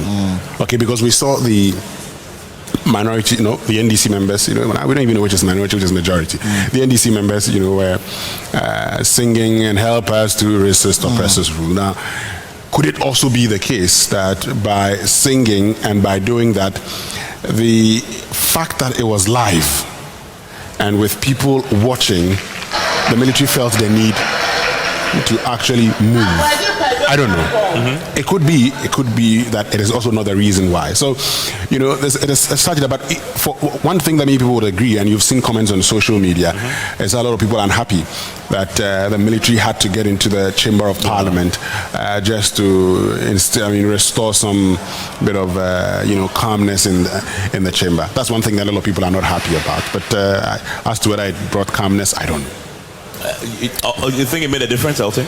I really don't think so. I'd rather want to believe that perhaps the leaders of parliament in this parliament that we are witnessing maybe had a reality check and came to a conclusion that their actions in these early hours of Thursday has been very embarrassing. Yeah. And for that reason, there should be a way out of this embarrassing situation. And I want to believe that the caucus meeting they had may have helped in the situation that we are witnessing now, where everything is now in an orderly fashion. We just hope that it continues. We've now witnessed about over 10 people who have voted so far. We still have more to go. We've not witnessed anybody show his or her ballot. We hope that it continues, that people will respect the secrecy and sanctity of the ballot that they are doing. The invasion, if you like, of the military in the chamber, to me, was uncalled for. But you can also look at it from the other angle, where we had police officers who were in the chamber but had very little control over what was happening. Yeah. Was the case that they needed a more intense force to put some fear in the MPs? Like rightly says, they left. Now we have order in the house and business is going on smoothly.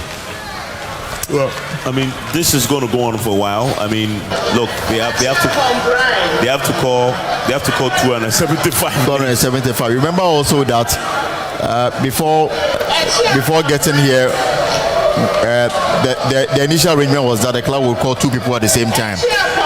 We still got boots. We still got 2 boots, but he's now calling them one after the other. Yeah. What's the Champon, Brian? That's Brian Champon. That's Brian the Champon from member has he MP led for Abetifi. Has he come forward? Yeah, he's now about to cast his vote. Okay. So he maybe has to cast his ballot. When all this is done, then of course they has to be sorted, and then counting will begin. When the counting is done, the winner will be declared. They'll move to the second phase. We'll move to the second. I'm actually hoping that by the time they get to the first deputy and second, they'll be too tired, and so they'll just allow the process to go. And MPP take one, and I just hope that there will not be the need for a recount, depending on how this might turn out. Well, I actually foresee a possibility. Of course. That one side could ask that the ballots are recounted because of the tension surrounding all this.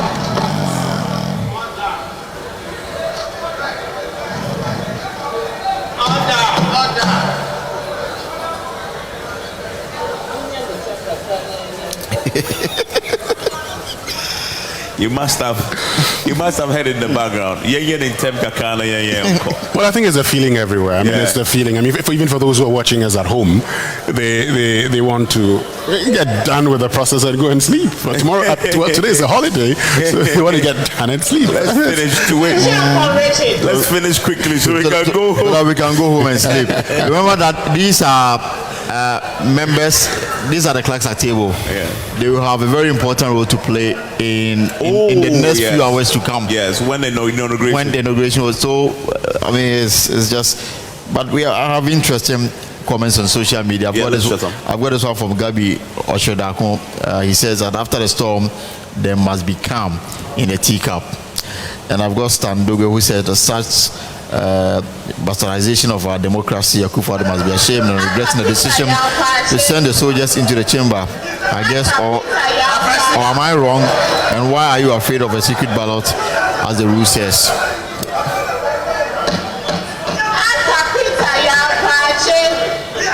Confusion is starting again.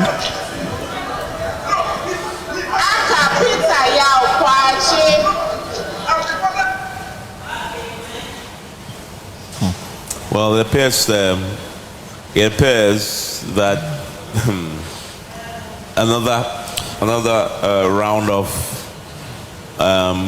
chaos is just about to start. This particular one is at the instance of the deputy NDC leader, James Klucha Vejibarasi, Afenyo Ken, and Muntaka, who was instrumental in the few instances that we had confusion, now getting them to calm down, and Kennedy Japan who also talking to his colleagues to calm down and allow the process to go on.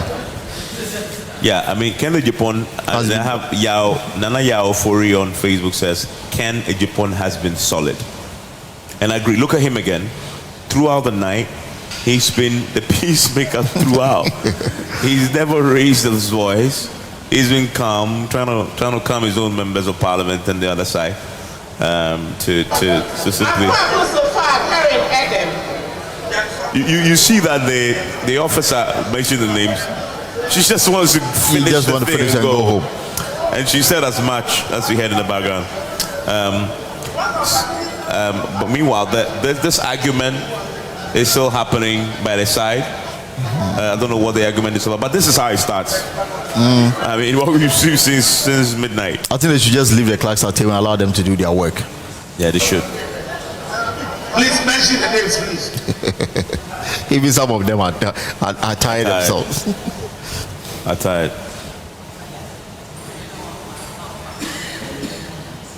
Please mention the names.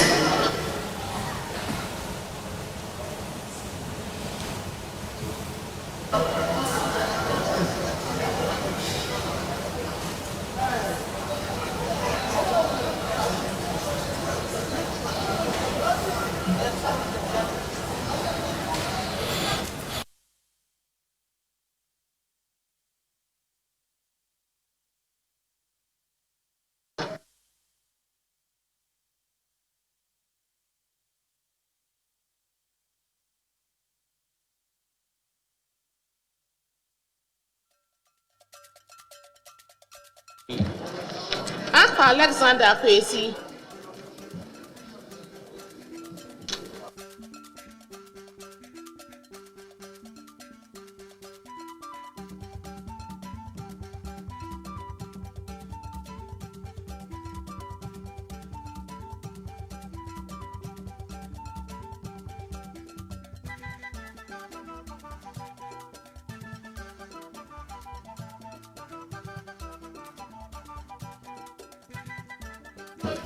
Adam Hamza Kumbungu.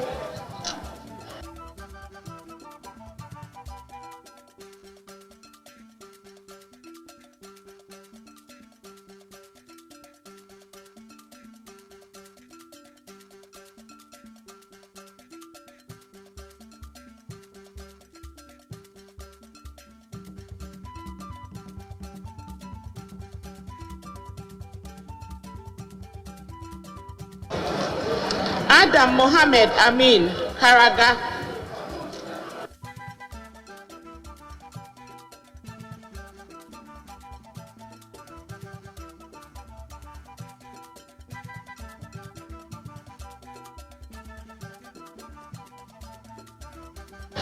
Adams Kofi Idi Buem. Adams Kofi Idi Buem.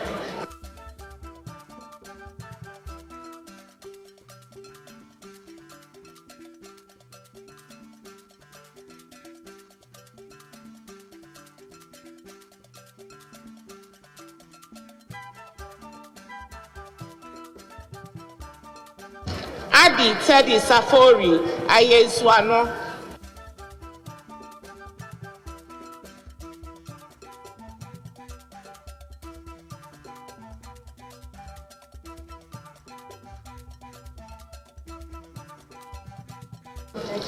Adoya Frempong. Manson Edubia.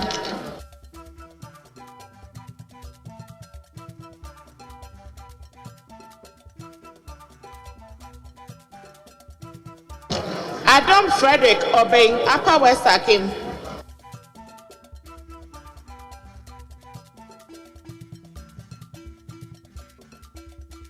Adam Frederick Obeng, Upper West Akim.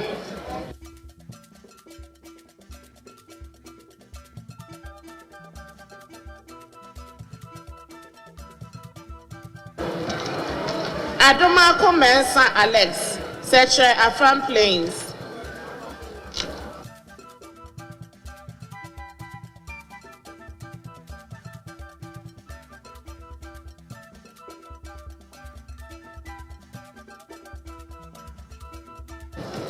Adomako Mensa Collins, Efija Kwabre North.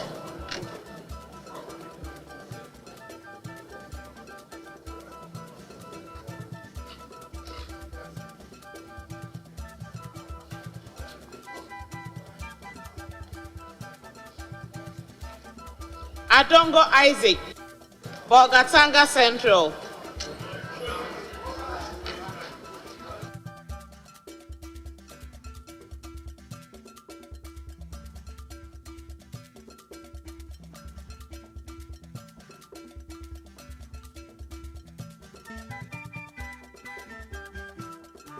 Edu Johnson Kweku, Ahafano Southwest.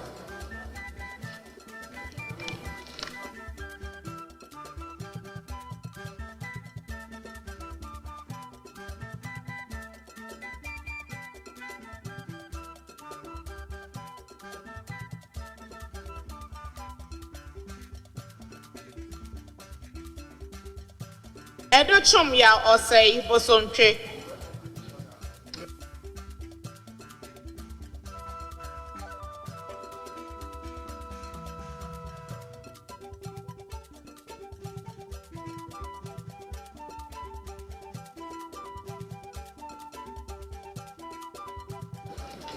Afenya Marking Alexander Kwamina Efutu.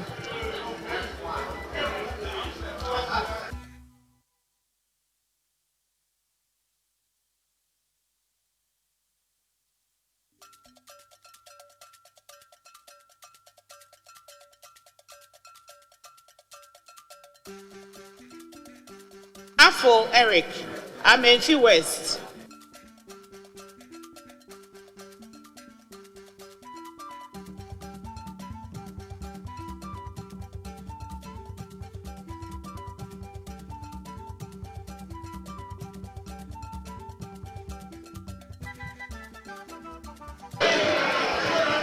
Afrifa Mensa Apesi Owusu, Amasaman.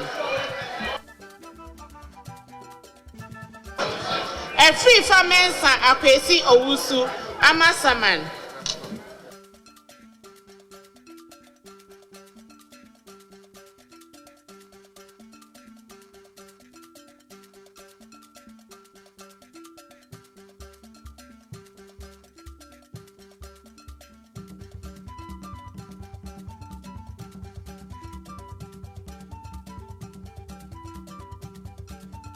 Every year Nana Ayu, Efidiasi Asokori.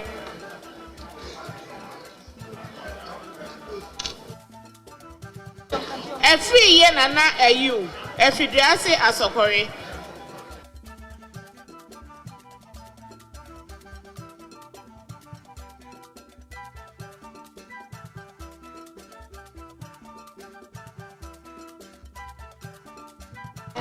Every year Peku, Century also.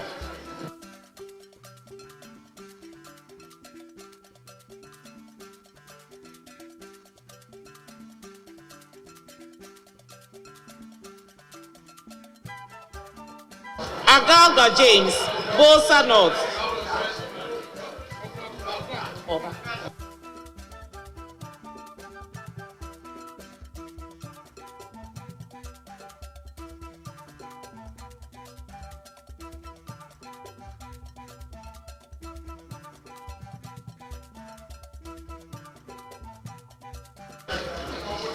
Agbave Charles, Agotim Eziope.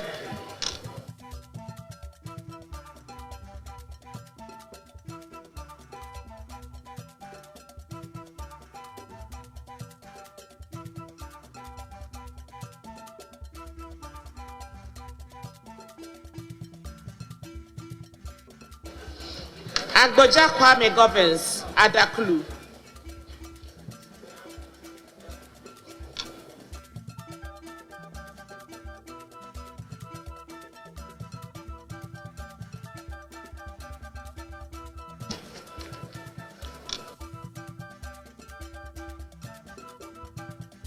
Agbotui Gizela Tetem, Awutu Senya West.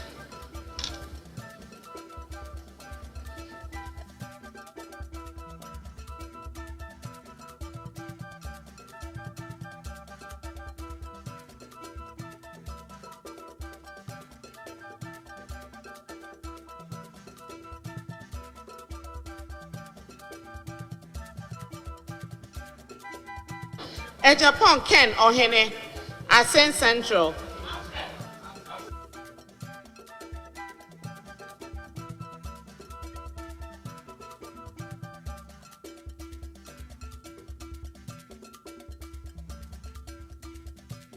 Ejari Alexander Kede.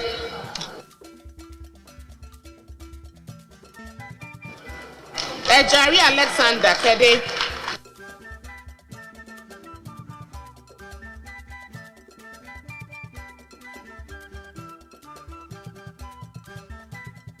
Ejai Kwesi Boateng, New Draben North.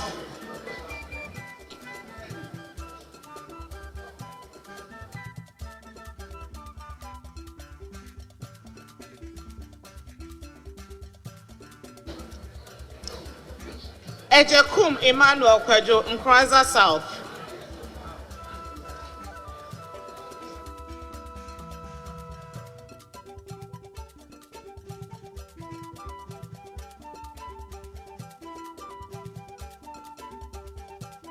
Ajuma Menu Kweku, Doma Central.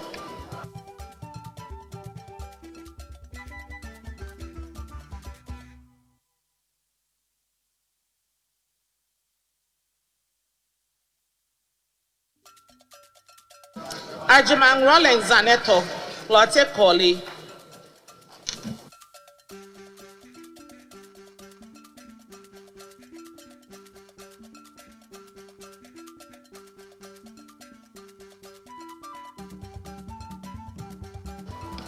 Ejenem Boateng Kweku, Brekum West.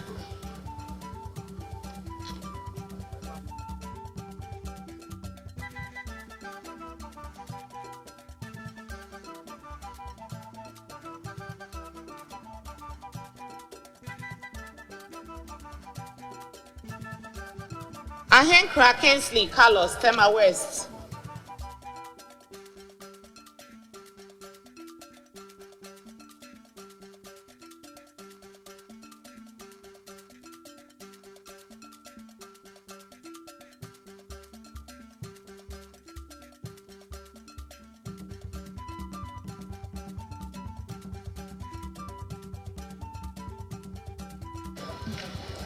Ahenkwa Frederick Yao, Jama North.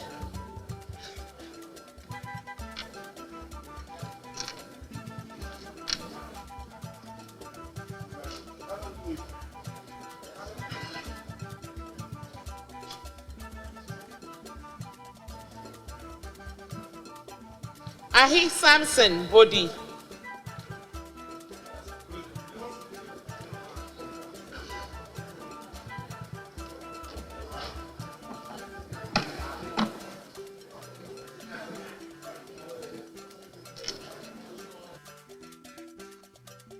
Ahia for Bernard Akachi South.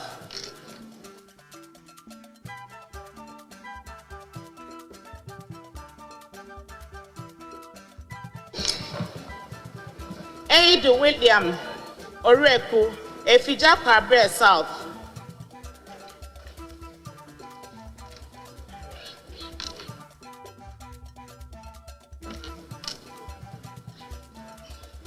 Akando Kwabna Menta, Draboso.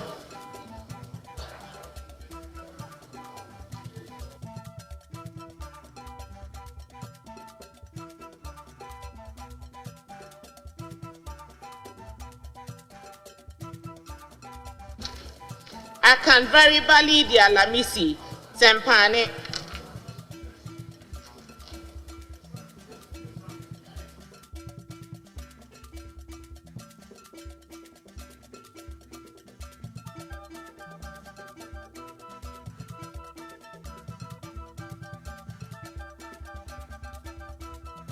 Akwete Joseph Tete Punkata Manso.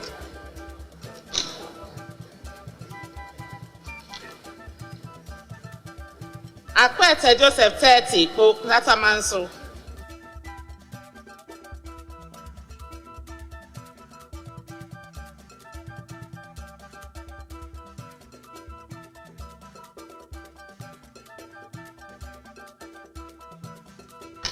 Achia Samuel Ata, Abuakwa South.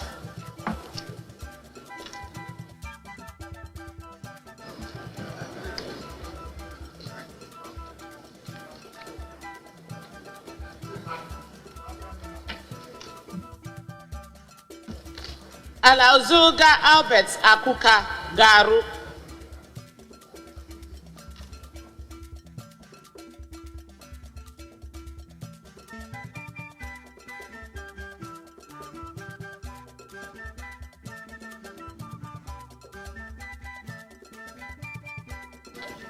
Al-Hassan Bashir F. Husseini.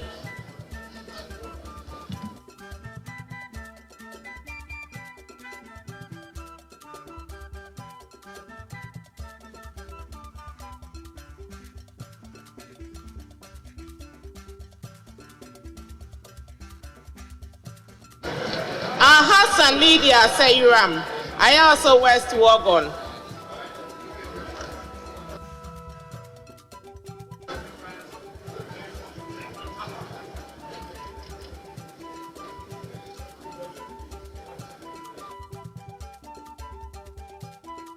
Alawute Angela Oforiwa, Afajato South.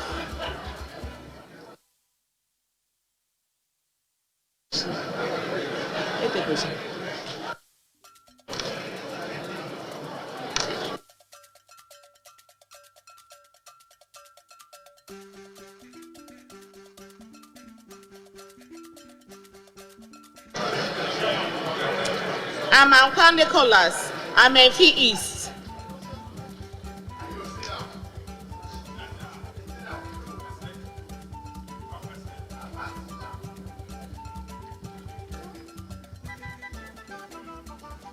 Amankwa Meni Kofi.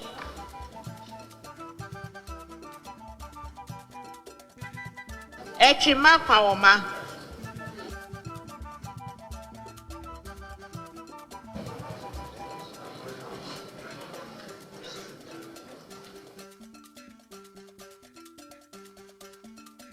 Amewu John Peter Hohoy.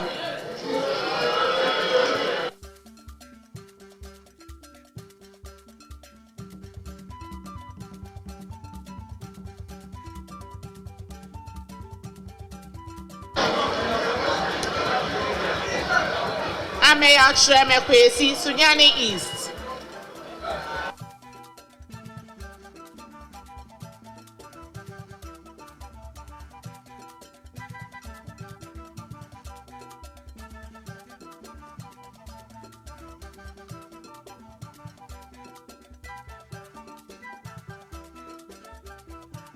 Amwa Osai Bolso. Ekwapem South.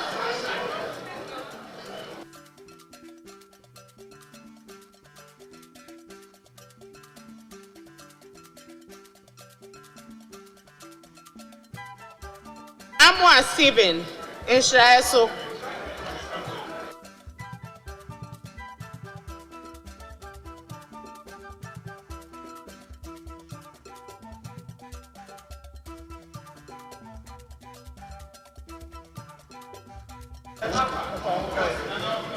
Amwakwata Kwesi, Etiwa West.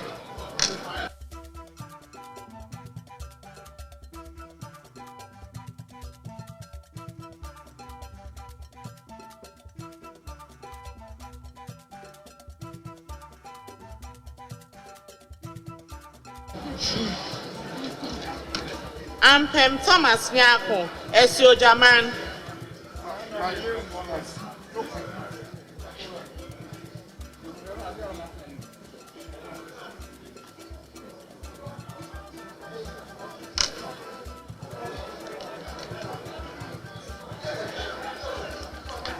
Ampa for Chumesi Kwame, Sene West.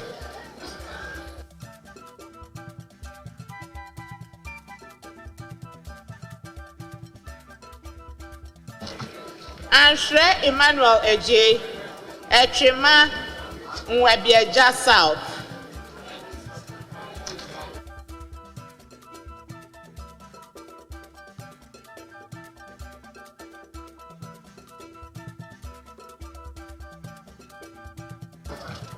And in Moses Trouble.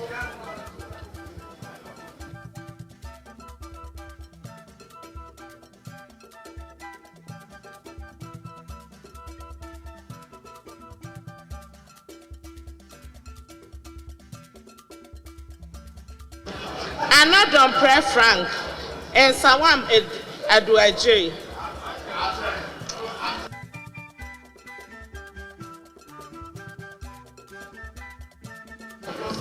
Anadon Pre Frank and Sawam Aduaje.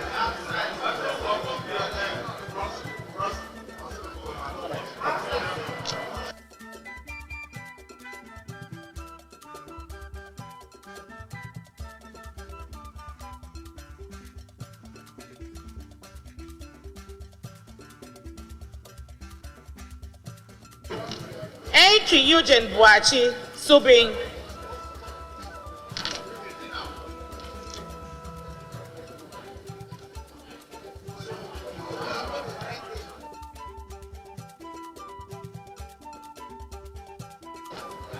Enyi Medu Entry Kwame, Asante Achim Central.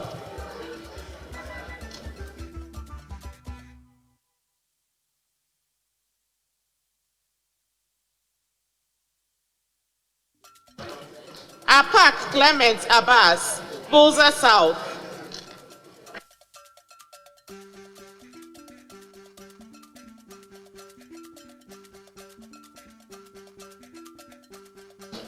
Epia J. Patricia, Asokwa.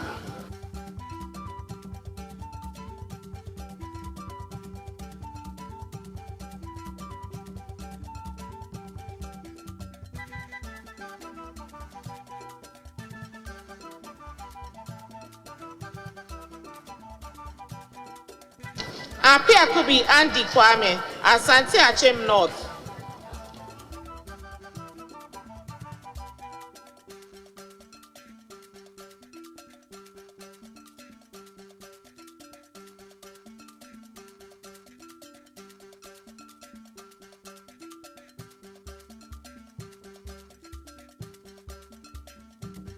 Ama Prince Hamidu, Kwesimintim.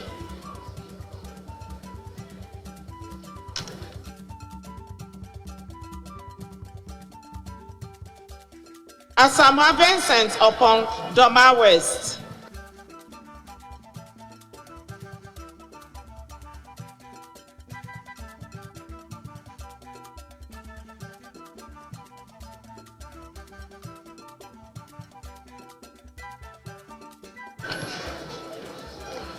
Asante Kwajok Suhum.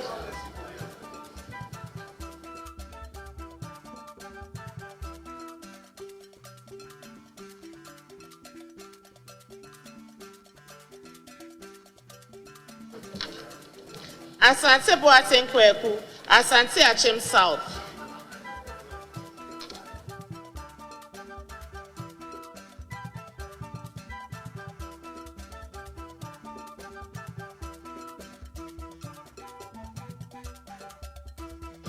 Asenso Boachi Francis, Pantama.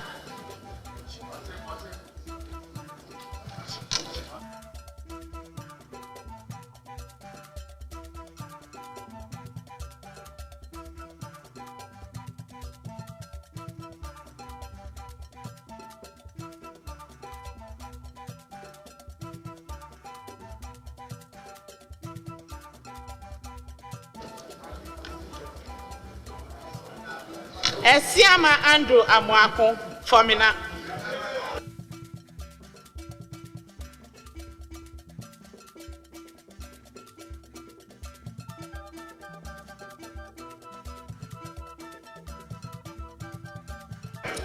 Esiama Isaac Kwame, Echema Emponwa.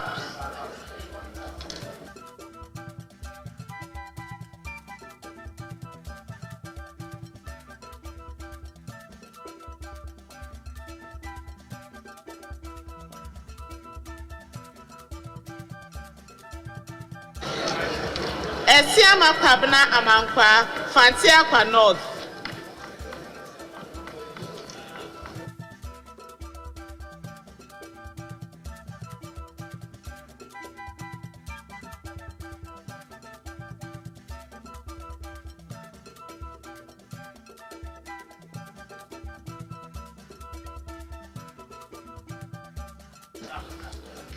Esiama J. Nana Madokua, Ekrapem North.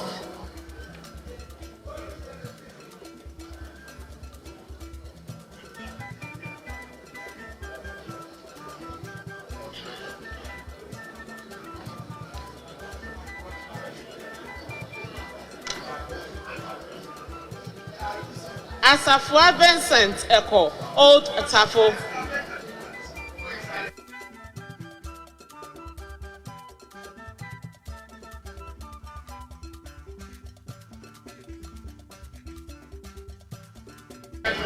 Atamil Samuel, Commander Edina Eguafo Abrim.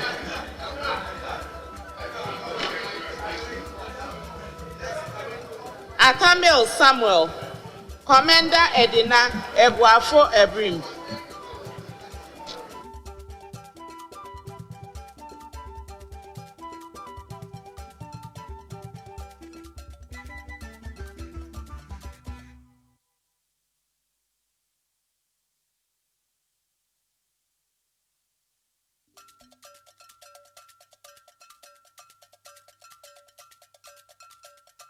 Aveji James Kluche, Ketu North.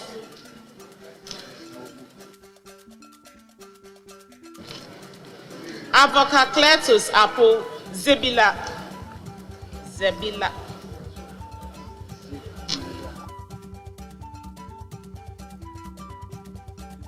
Ewa Ignatius Bafo, Sunyani West.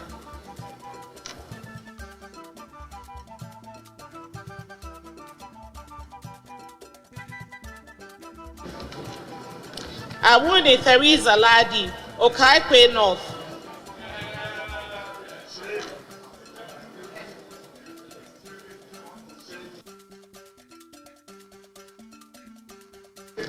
Ayaba Musa Abdul Aziz Mion.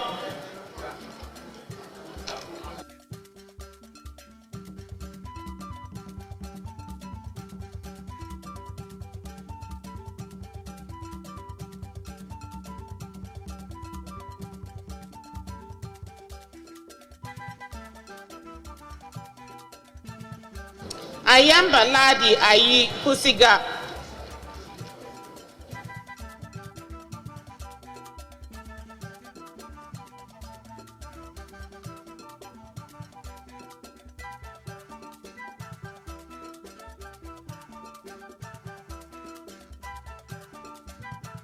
Ayariga Mahama, Boku Central.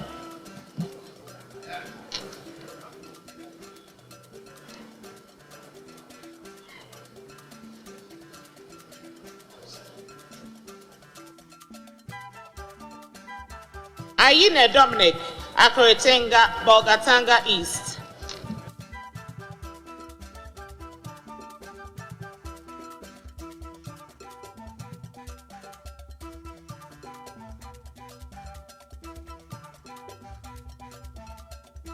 Azuma Abednego Bandim, Bunkumbu.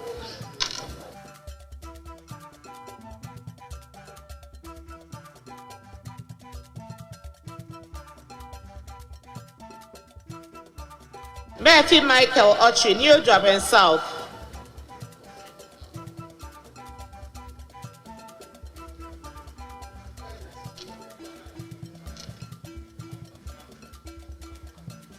Baba Benson Tongo, Talensi.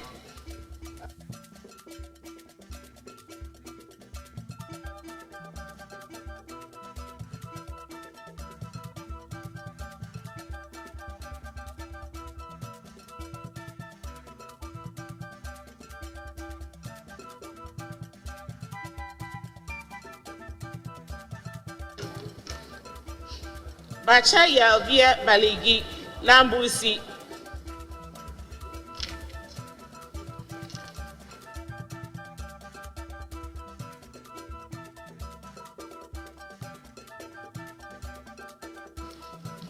Brandon Patrick, Esutive North.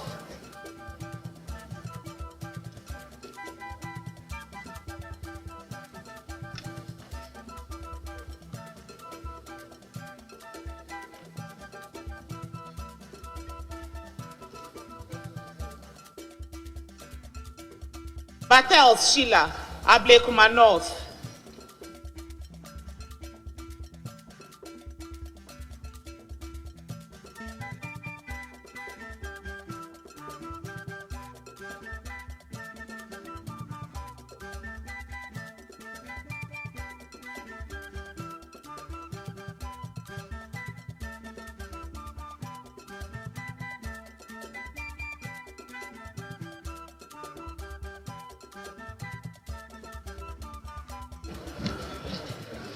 Basua Philip, Kumewu.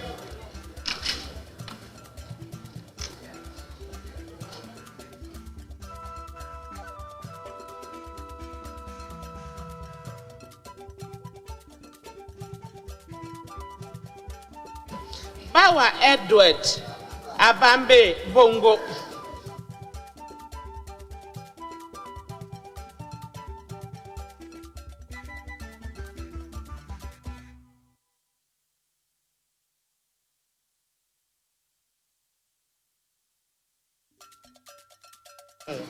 Bedra Emmanuel Kwesi Ho West.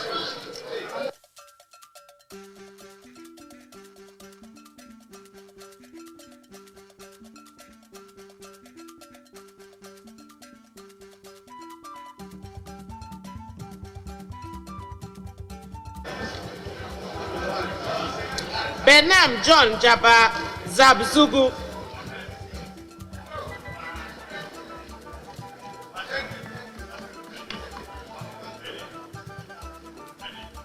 Bettino Joseph Swaman.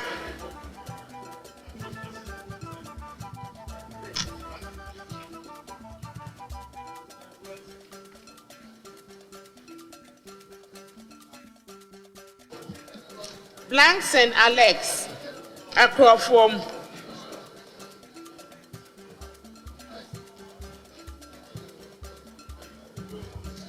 Wachi Henry Yadom Epetia.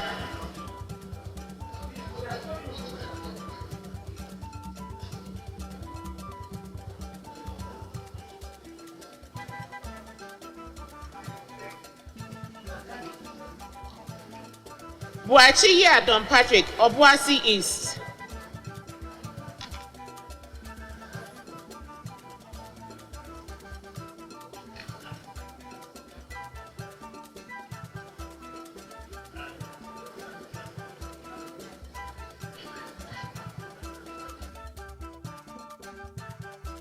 Buamaya Patrick Okape Central.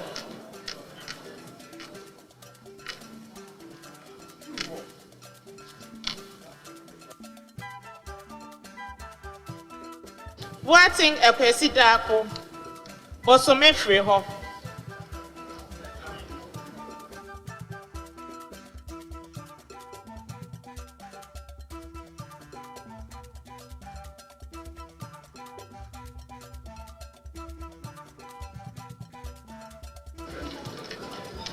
Buating Amapoma Driving.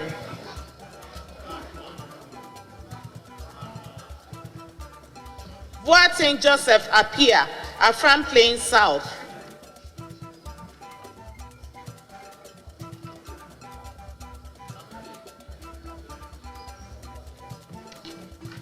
Bobie Evans Opoku, Asonafo North.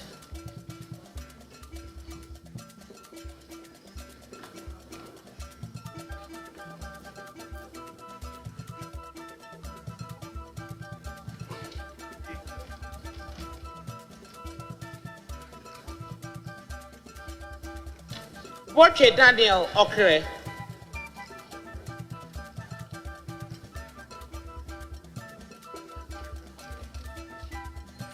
Brahima Mohammed Bawa, Ejura Seche Dumasi.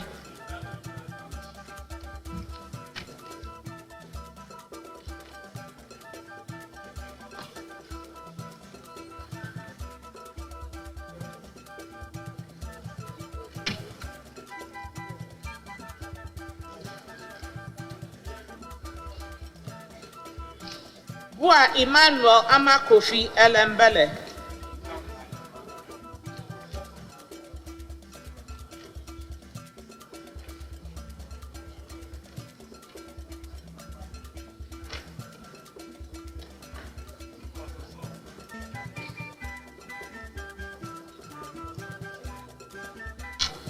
Bukari Joseph Nipe Saboba.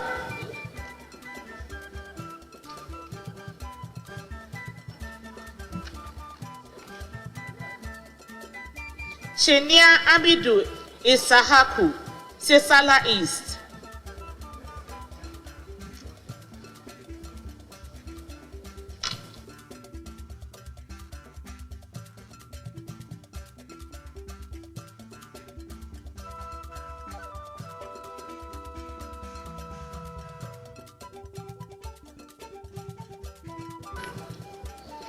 Chiragia Samson, Tangombu, Navrongo Central.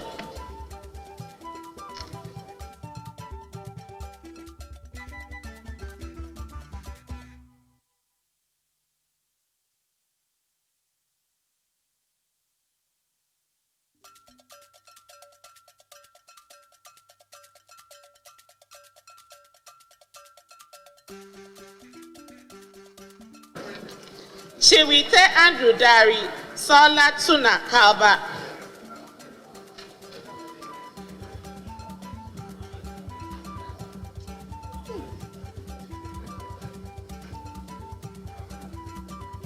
Cransel Abeku, Ekumfi.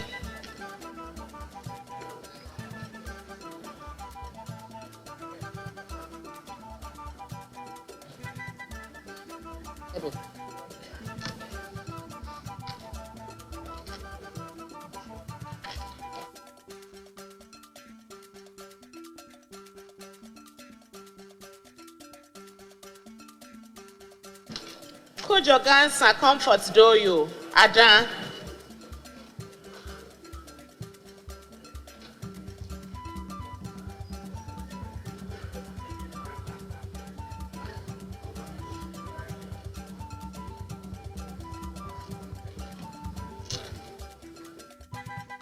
Kujo Joseph, Efia.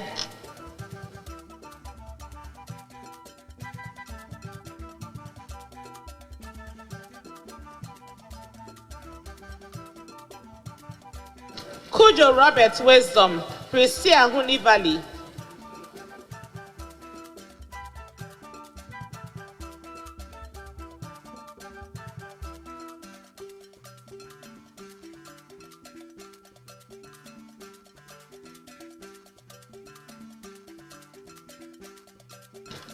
Dafia Mekwa Roxon Nelson Echekwami, South Dai.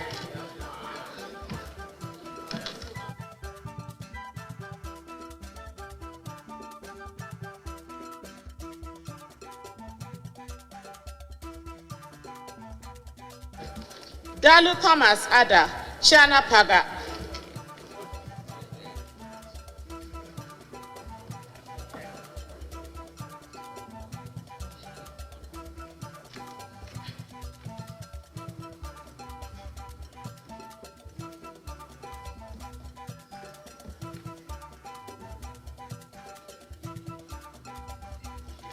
Dapila Kleto Seidu Jirapa.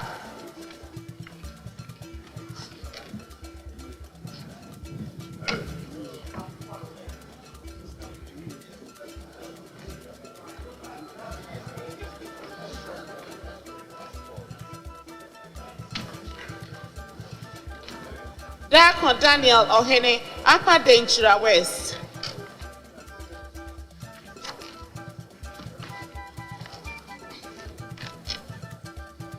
Daku Mensa Kwabna Ochre, Takurade.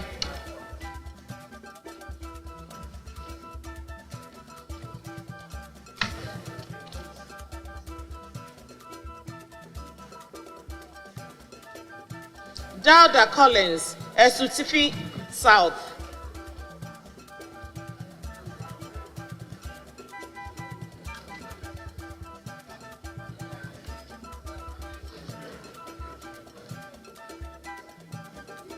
Dawudi Abukari, Wolansi.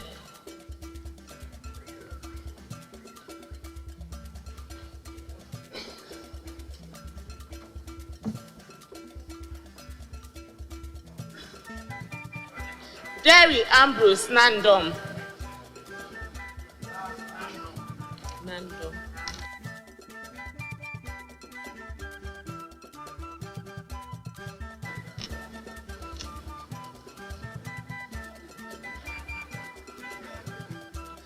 John Obua Alex Tete, Sefi Akontombra.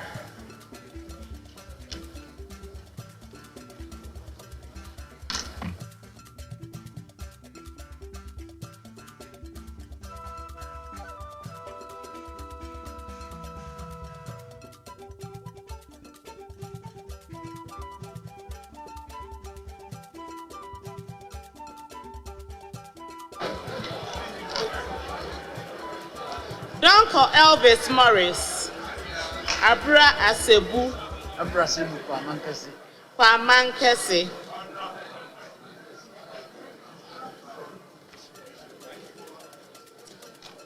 Donko Kwabena Pro East.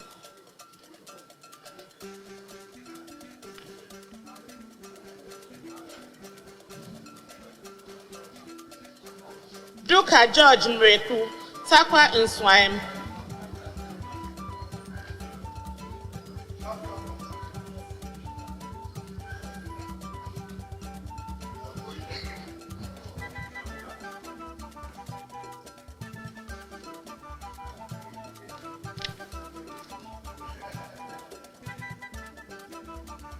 Eyana na Gomwa Central.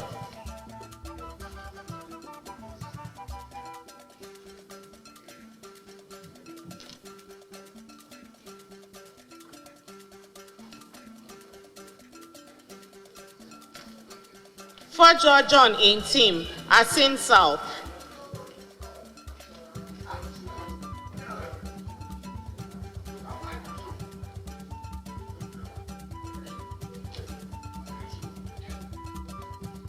For St. Kesa Latuba, Ejumako Enyan Esiam.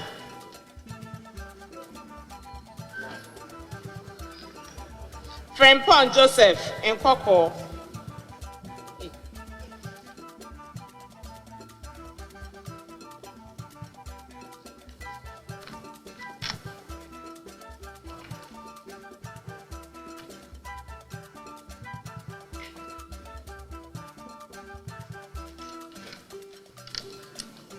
Gakpe Kwame Jojoli Keta.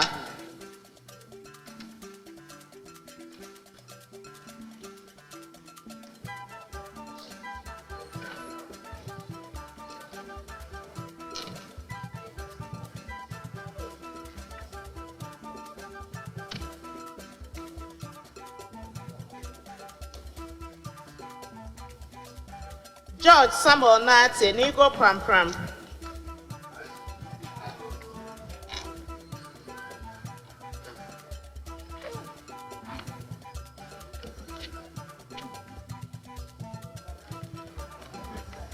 Gansa Alhassan Kobna, Esikuma Odobin Brakwa. Gate Joe, Esikado Ketan.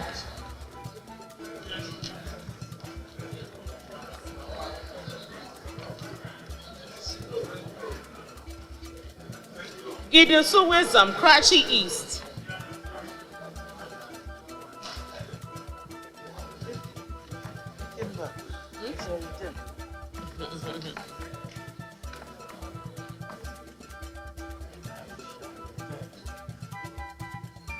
Gomado Yao, Akan.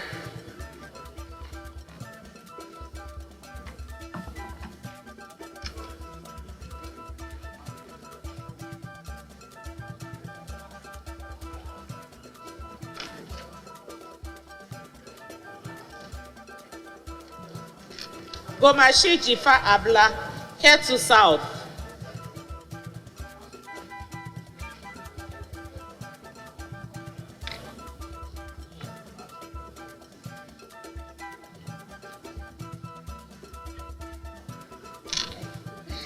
Jenfi Emmanuel Akwesi, Odotobri.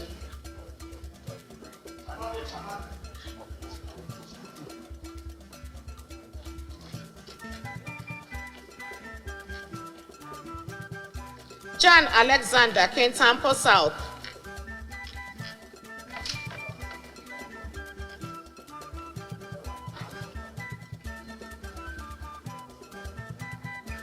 John Manson Richard, Gomwa West.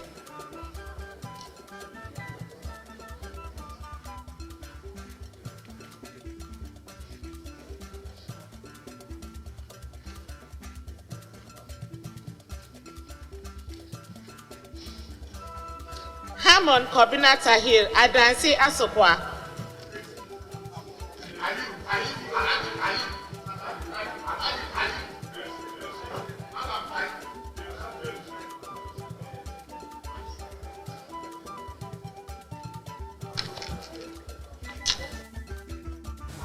And you're also live with us here from Parliament, where voting has been happening for over an hour now, after all the chaos that we've seen. For many of you, you're waking up to the mentioning of names and wondering what is happening. Well, I'm going to walk you through what has happened in the last, many hours. Since we started at midnight, we are almost 6 a.m. now, which is 6 hours we've been going since that whole process started now. Now, at midnight, what obviously happened was the life of the 7th Parliament expired, and then the new Parliament, the 8th Parliament began, and then we saw the members of Parliament who have just been elected, the members of Parliament-elect, file into the House. They were already seated as far back as around 8 p.m. talking about the NDC side.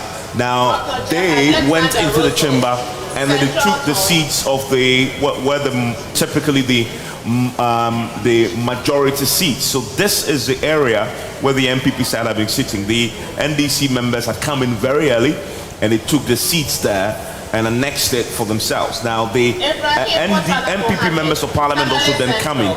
They came in the bus, by the way. The NDC members of Parliament also came in the bus.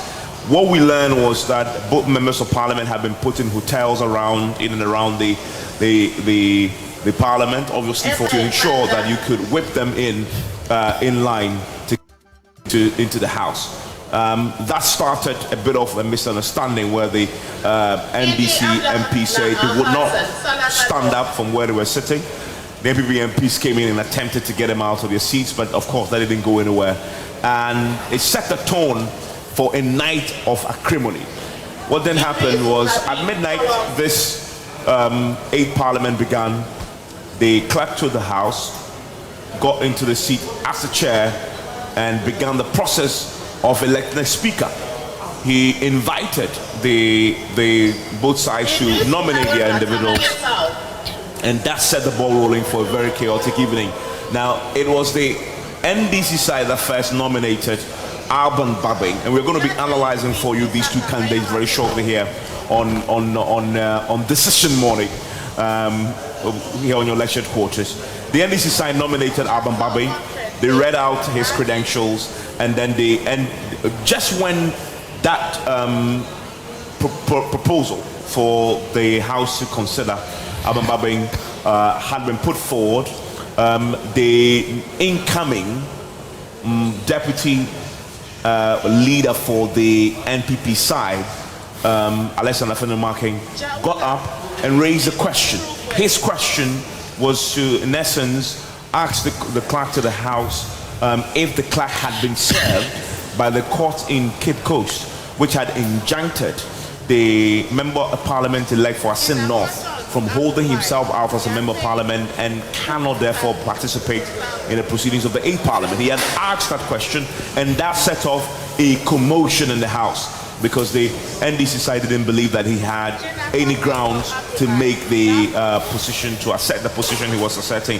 That went on for a while until the Clerk of Parliament had to step in and give a ruling, in essence, announcing to the House that indeed he's being served by the court, and he indicated that because he's being served by the court, he cannot recognize the NDC MP elect for Asin North.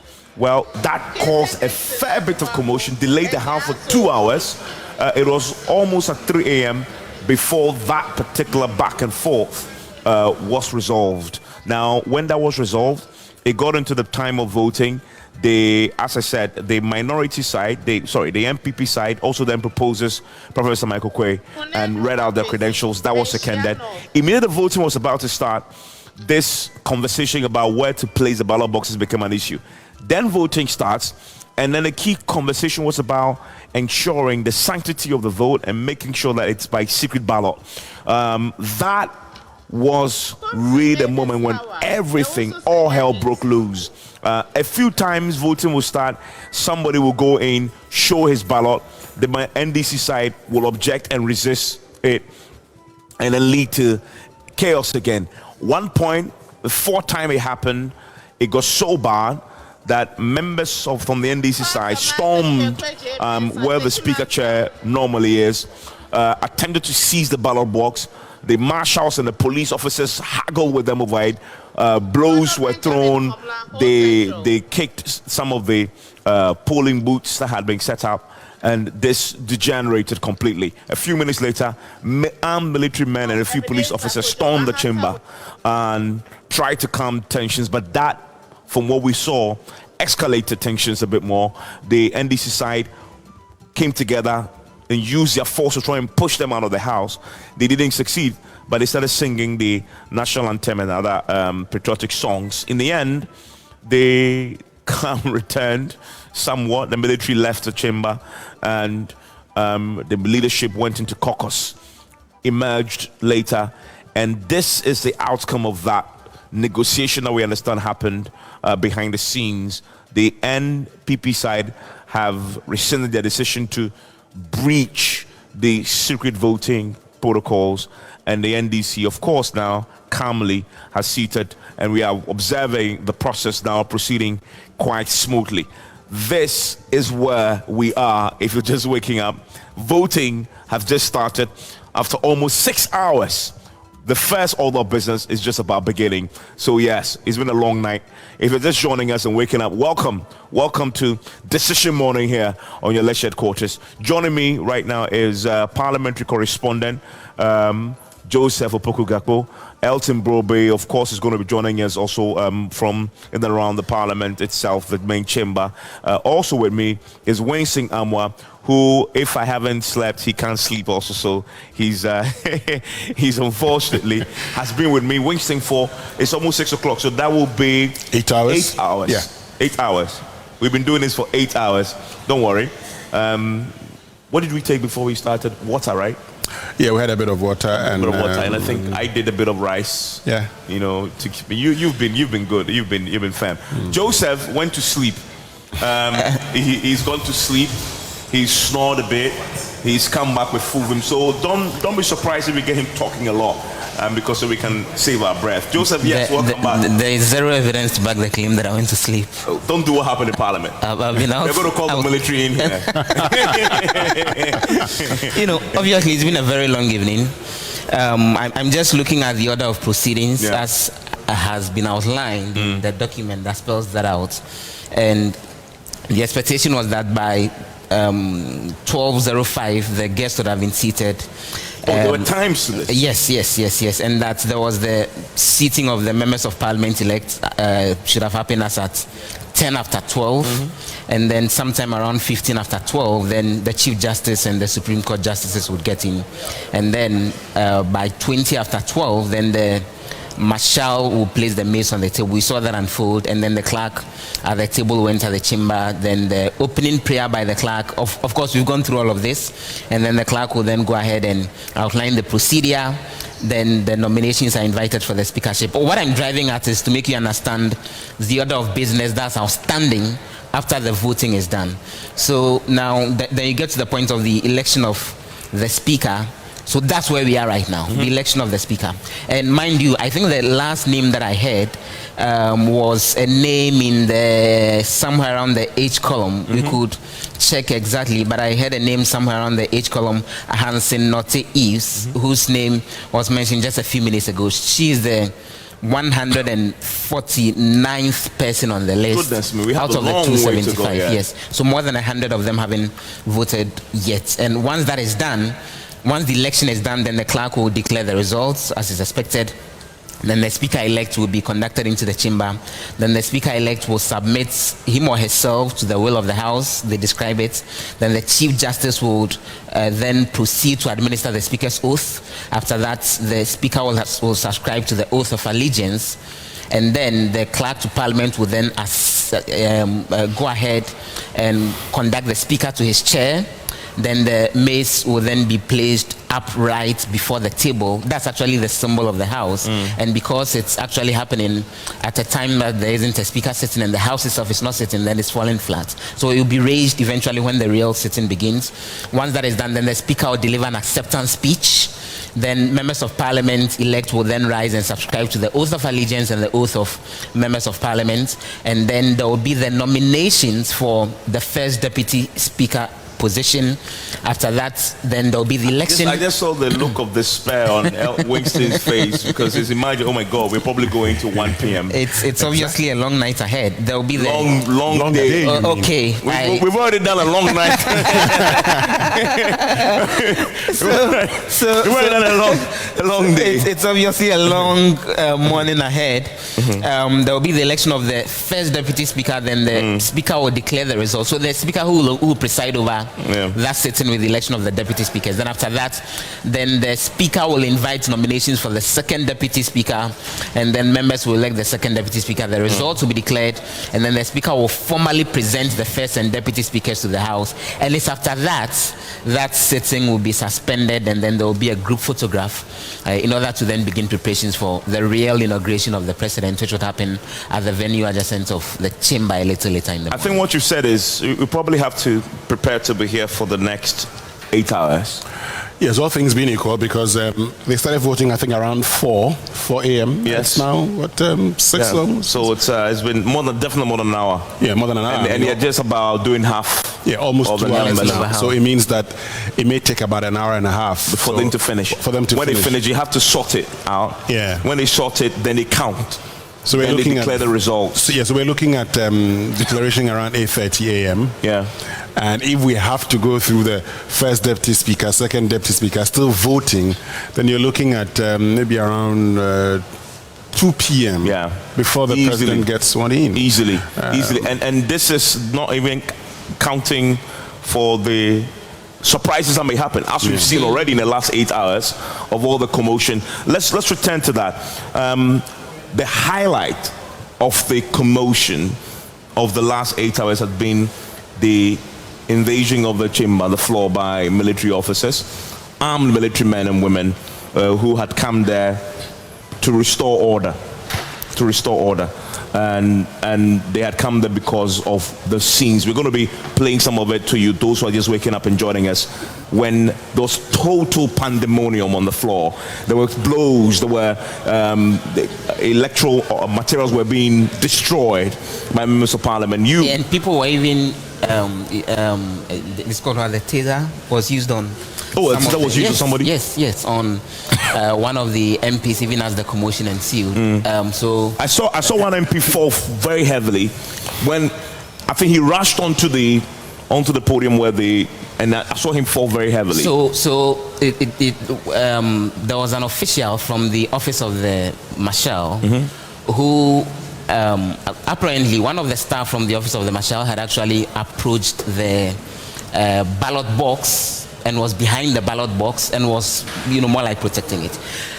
Before then there was a complaint that had come up that some MPs were voting and they were displaying their votes. From what I'm getting, two things actually inspired or encouraged a number of the minority MPs to get onto the platform where the ballot box was sitting. The suspicion of the gentleman who was standing behind the ballot box, and the whole idea that they need to pull brakes on the display of the vote. So a number of the MPs actually got to the day. Samuel Okudzeto Ablakwa, Ibrahim Mutala, John Jinapor, and there was an official actually from the Marshal's office who had stood in front there trying to prevent them from getting in. And John Jinapor virtually got him off and dragged him off. Then he approached where the ballot box was. He actually hit the ballot box with the leg. He kicked the ballot violently, box. And then Ibrahim Mutala, the MP for Tamale Central, also kicked the voting booth. The voting booth. Yes, exactly. And there were a number of such incidents. So then we saw the situation of the officials from the Marshal's office moving in. Then it dragged for a while. And so this is actually like the third time they had attempted voting. No, it's the fourth time. Well, that was the fourth time they had attempted voting. Which is out now. On the two previous occasions, it was the chief whip himself who pulled brakes on the process, insisting that, but in that case, it wasn't violent. He got hold of the ballot box and said, unless you pull brakes on displaying your votes, then we aren't going to allow the voting to happen. It's still happening, by the way, except that now people are more calm. They've seen a situation where if they continue that way, then no progress will be made one way or the other. Listen, what I said at the beginning is what is happening. The MPs are tired And they know that if they continue this back and forth, shameful actions that we've seen over there, it doesn't end, and this has to be finished.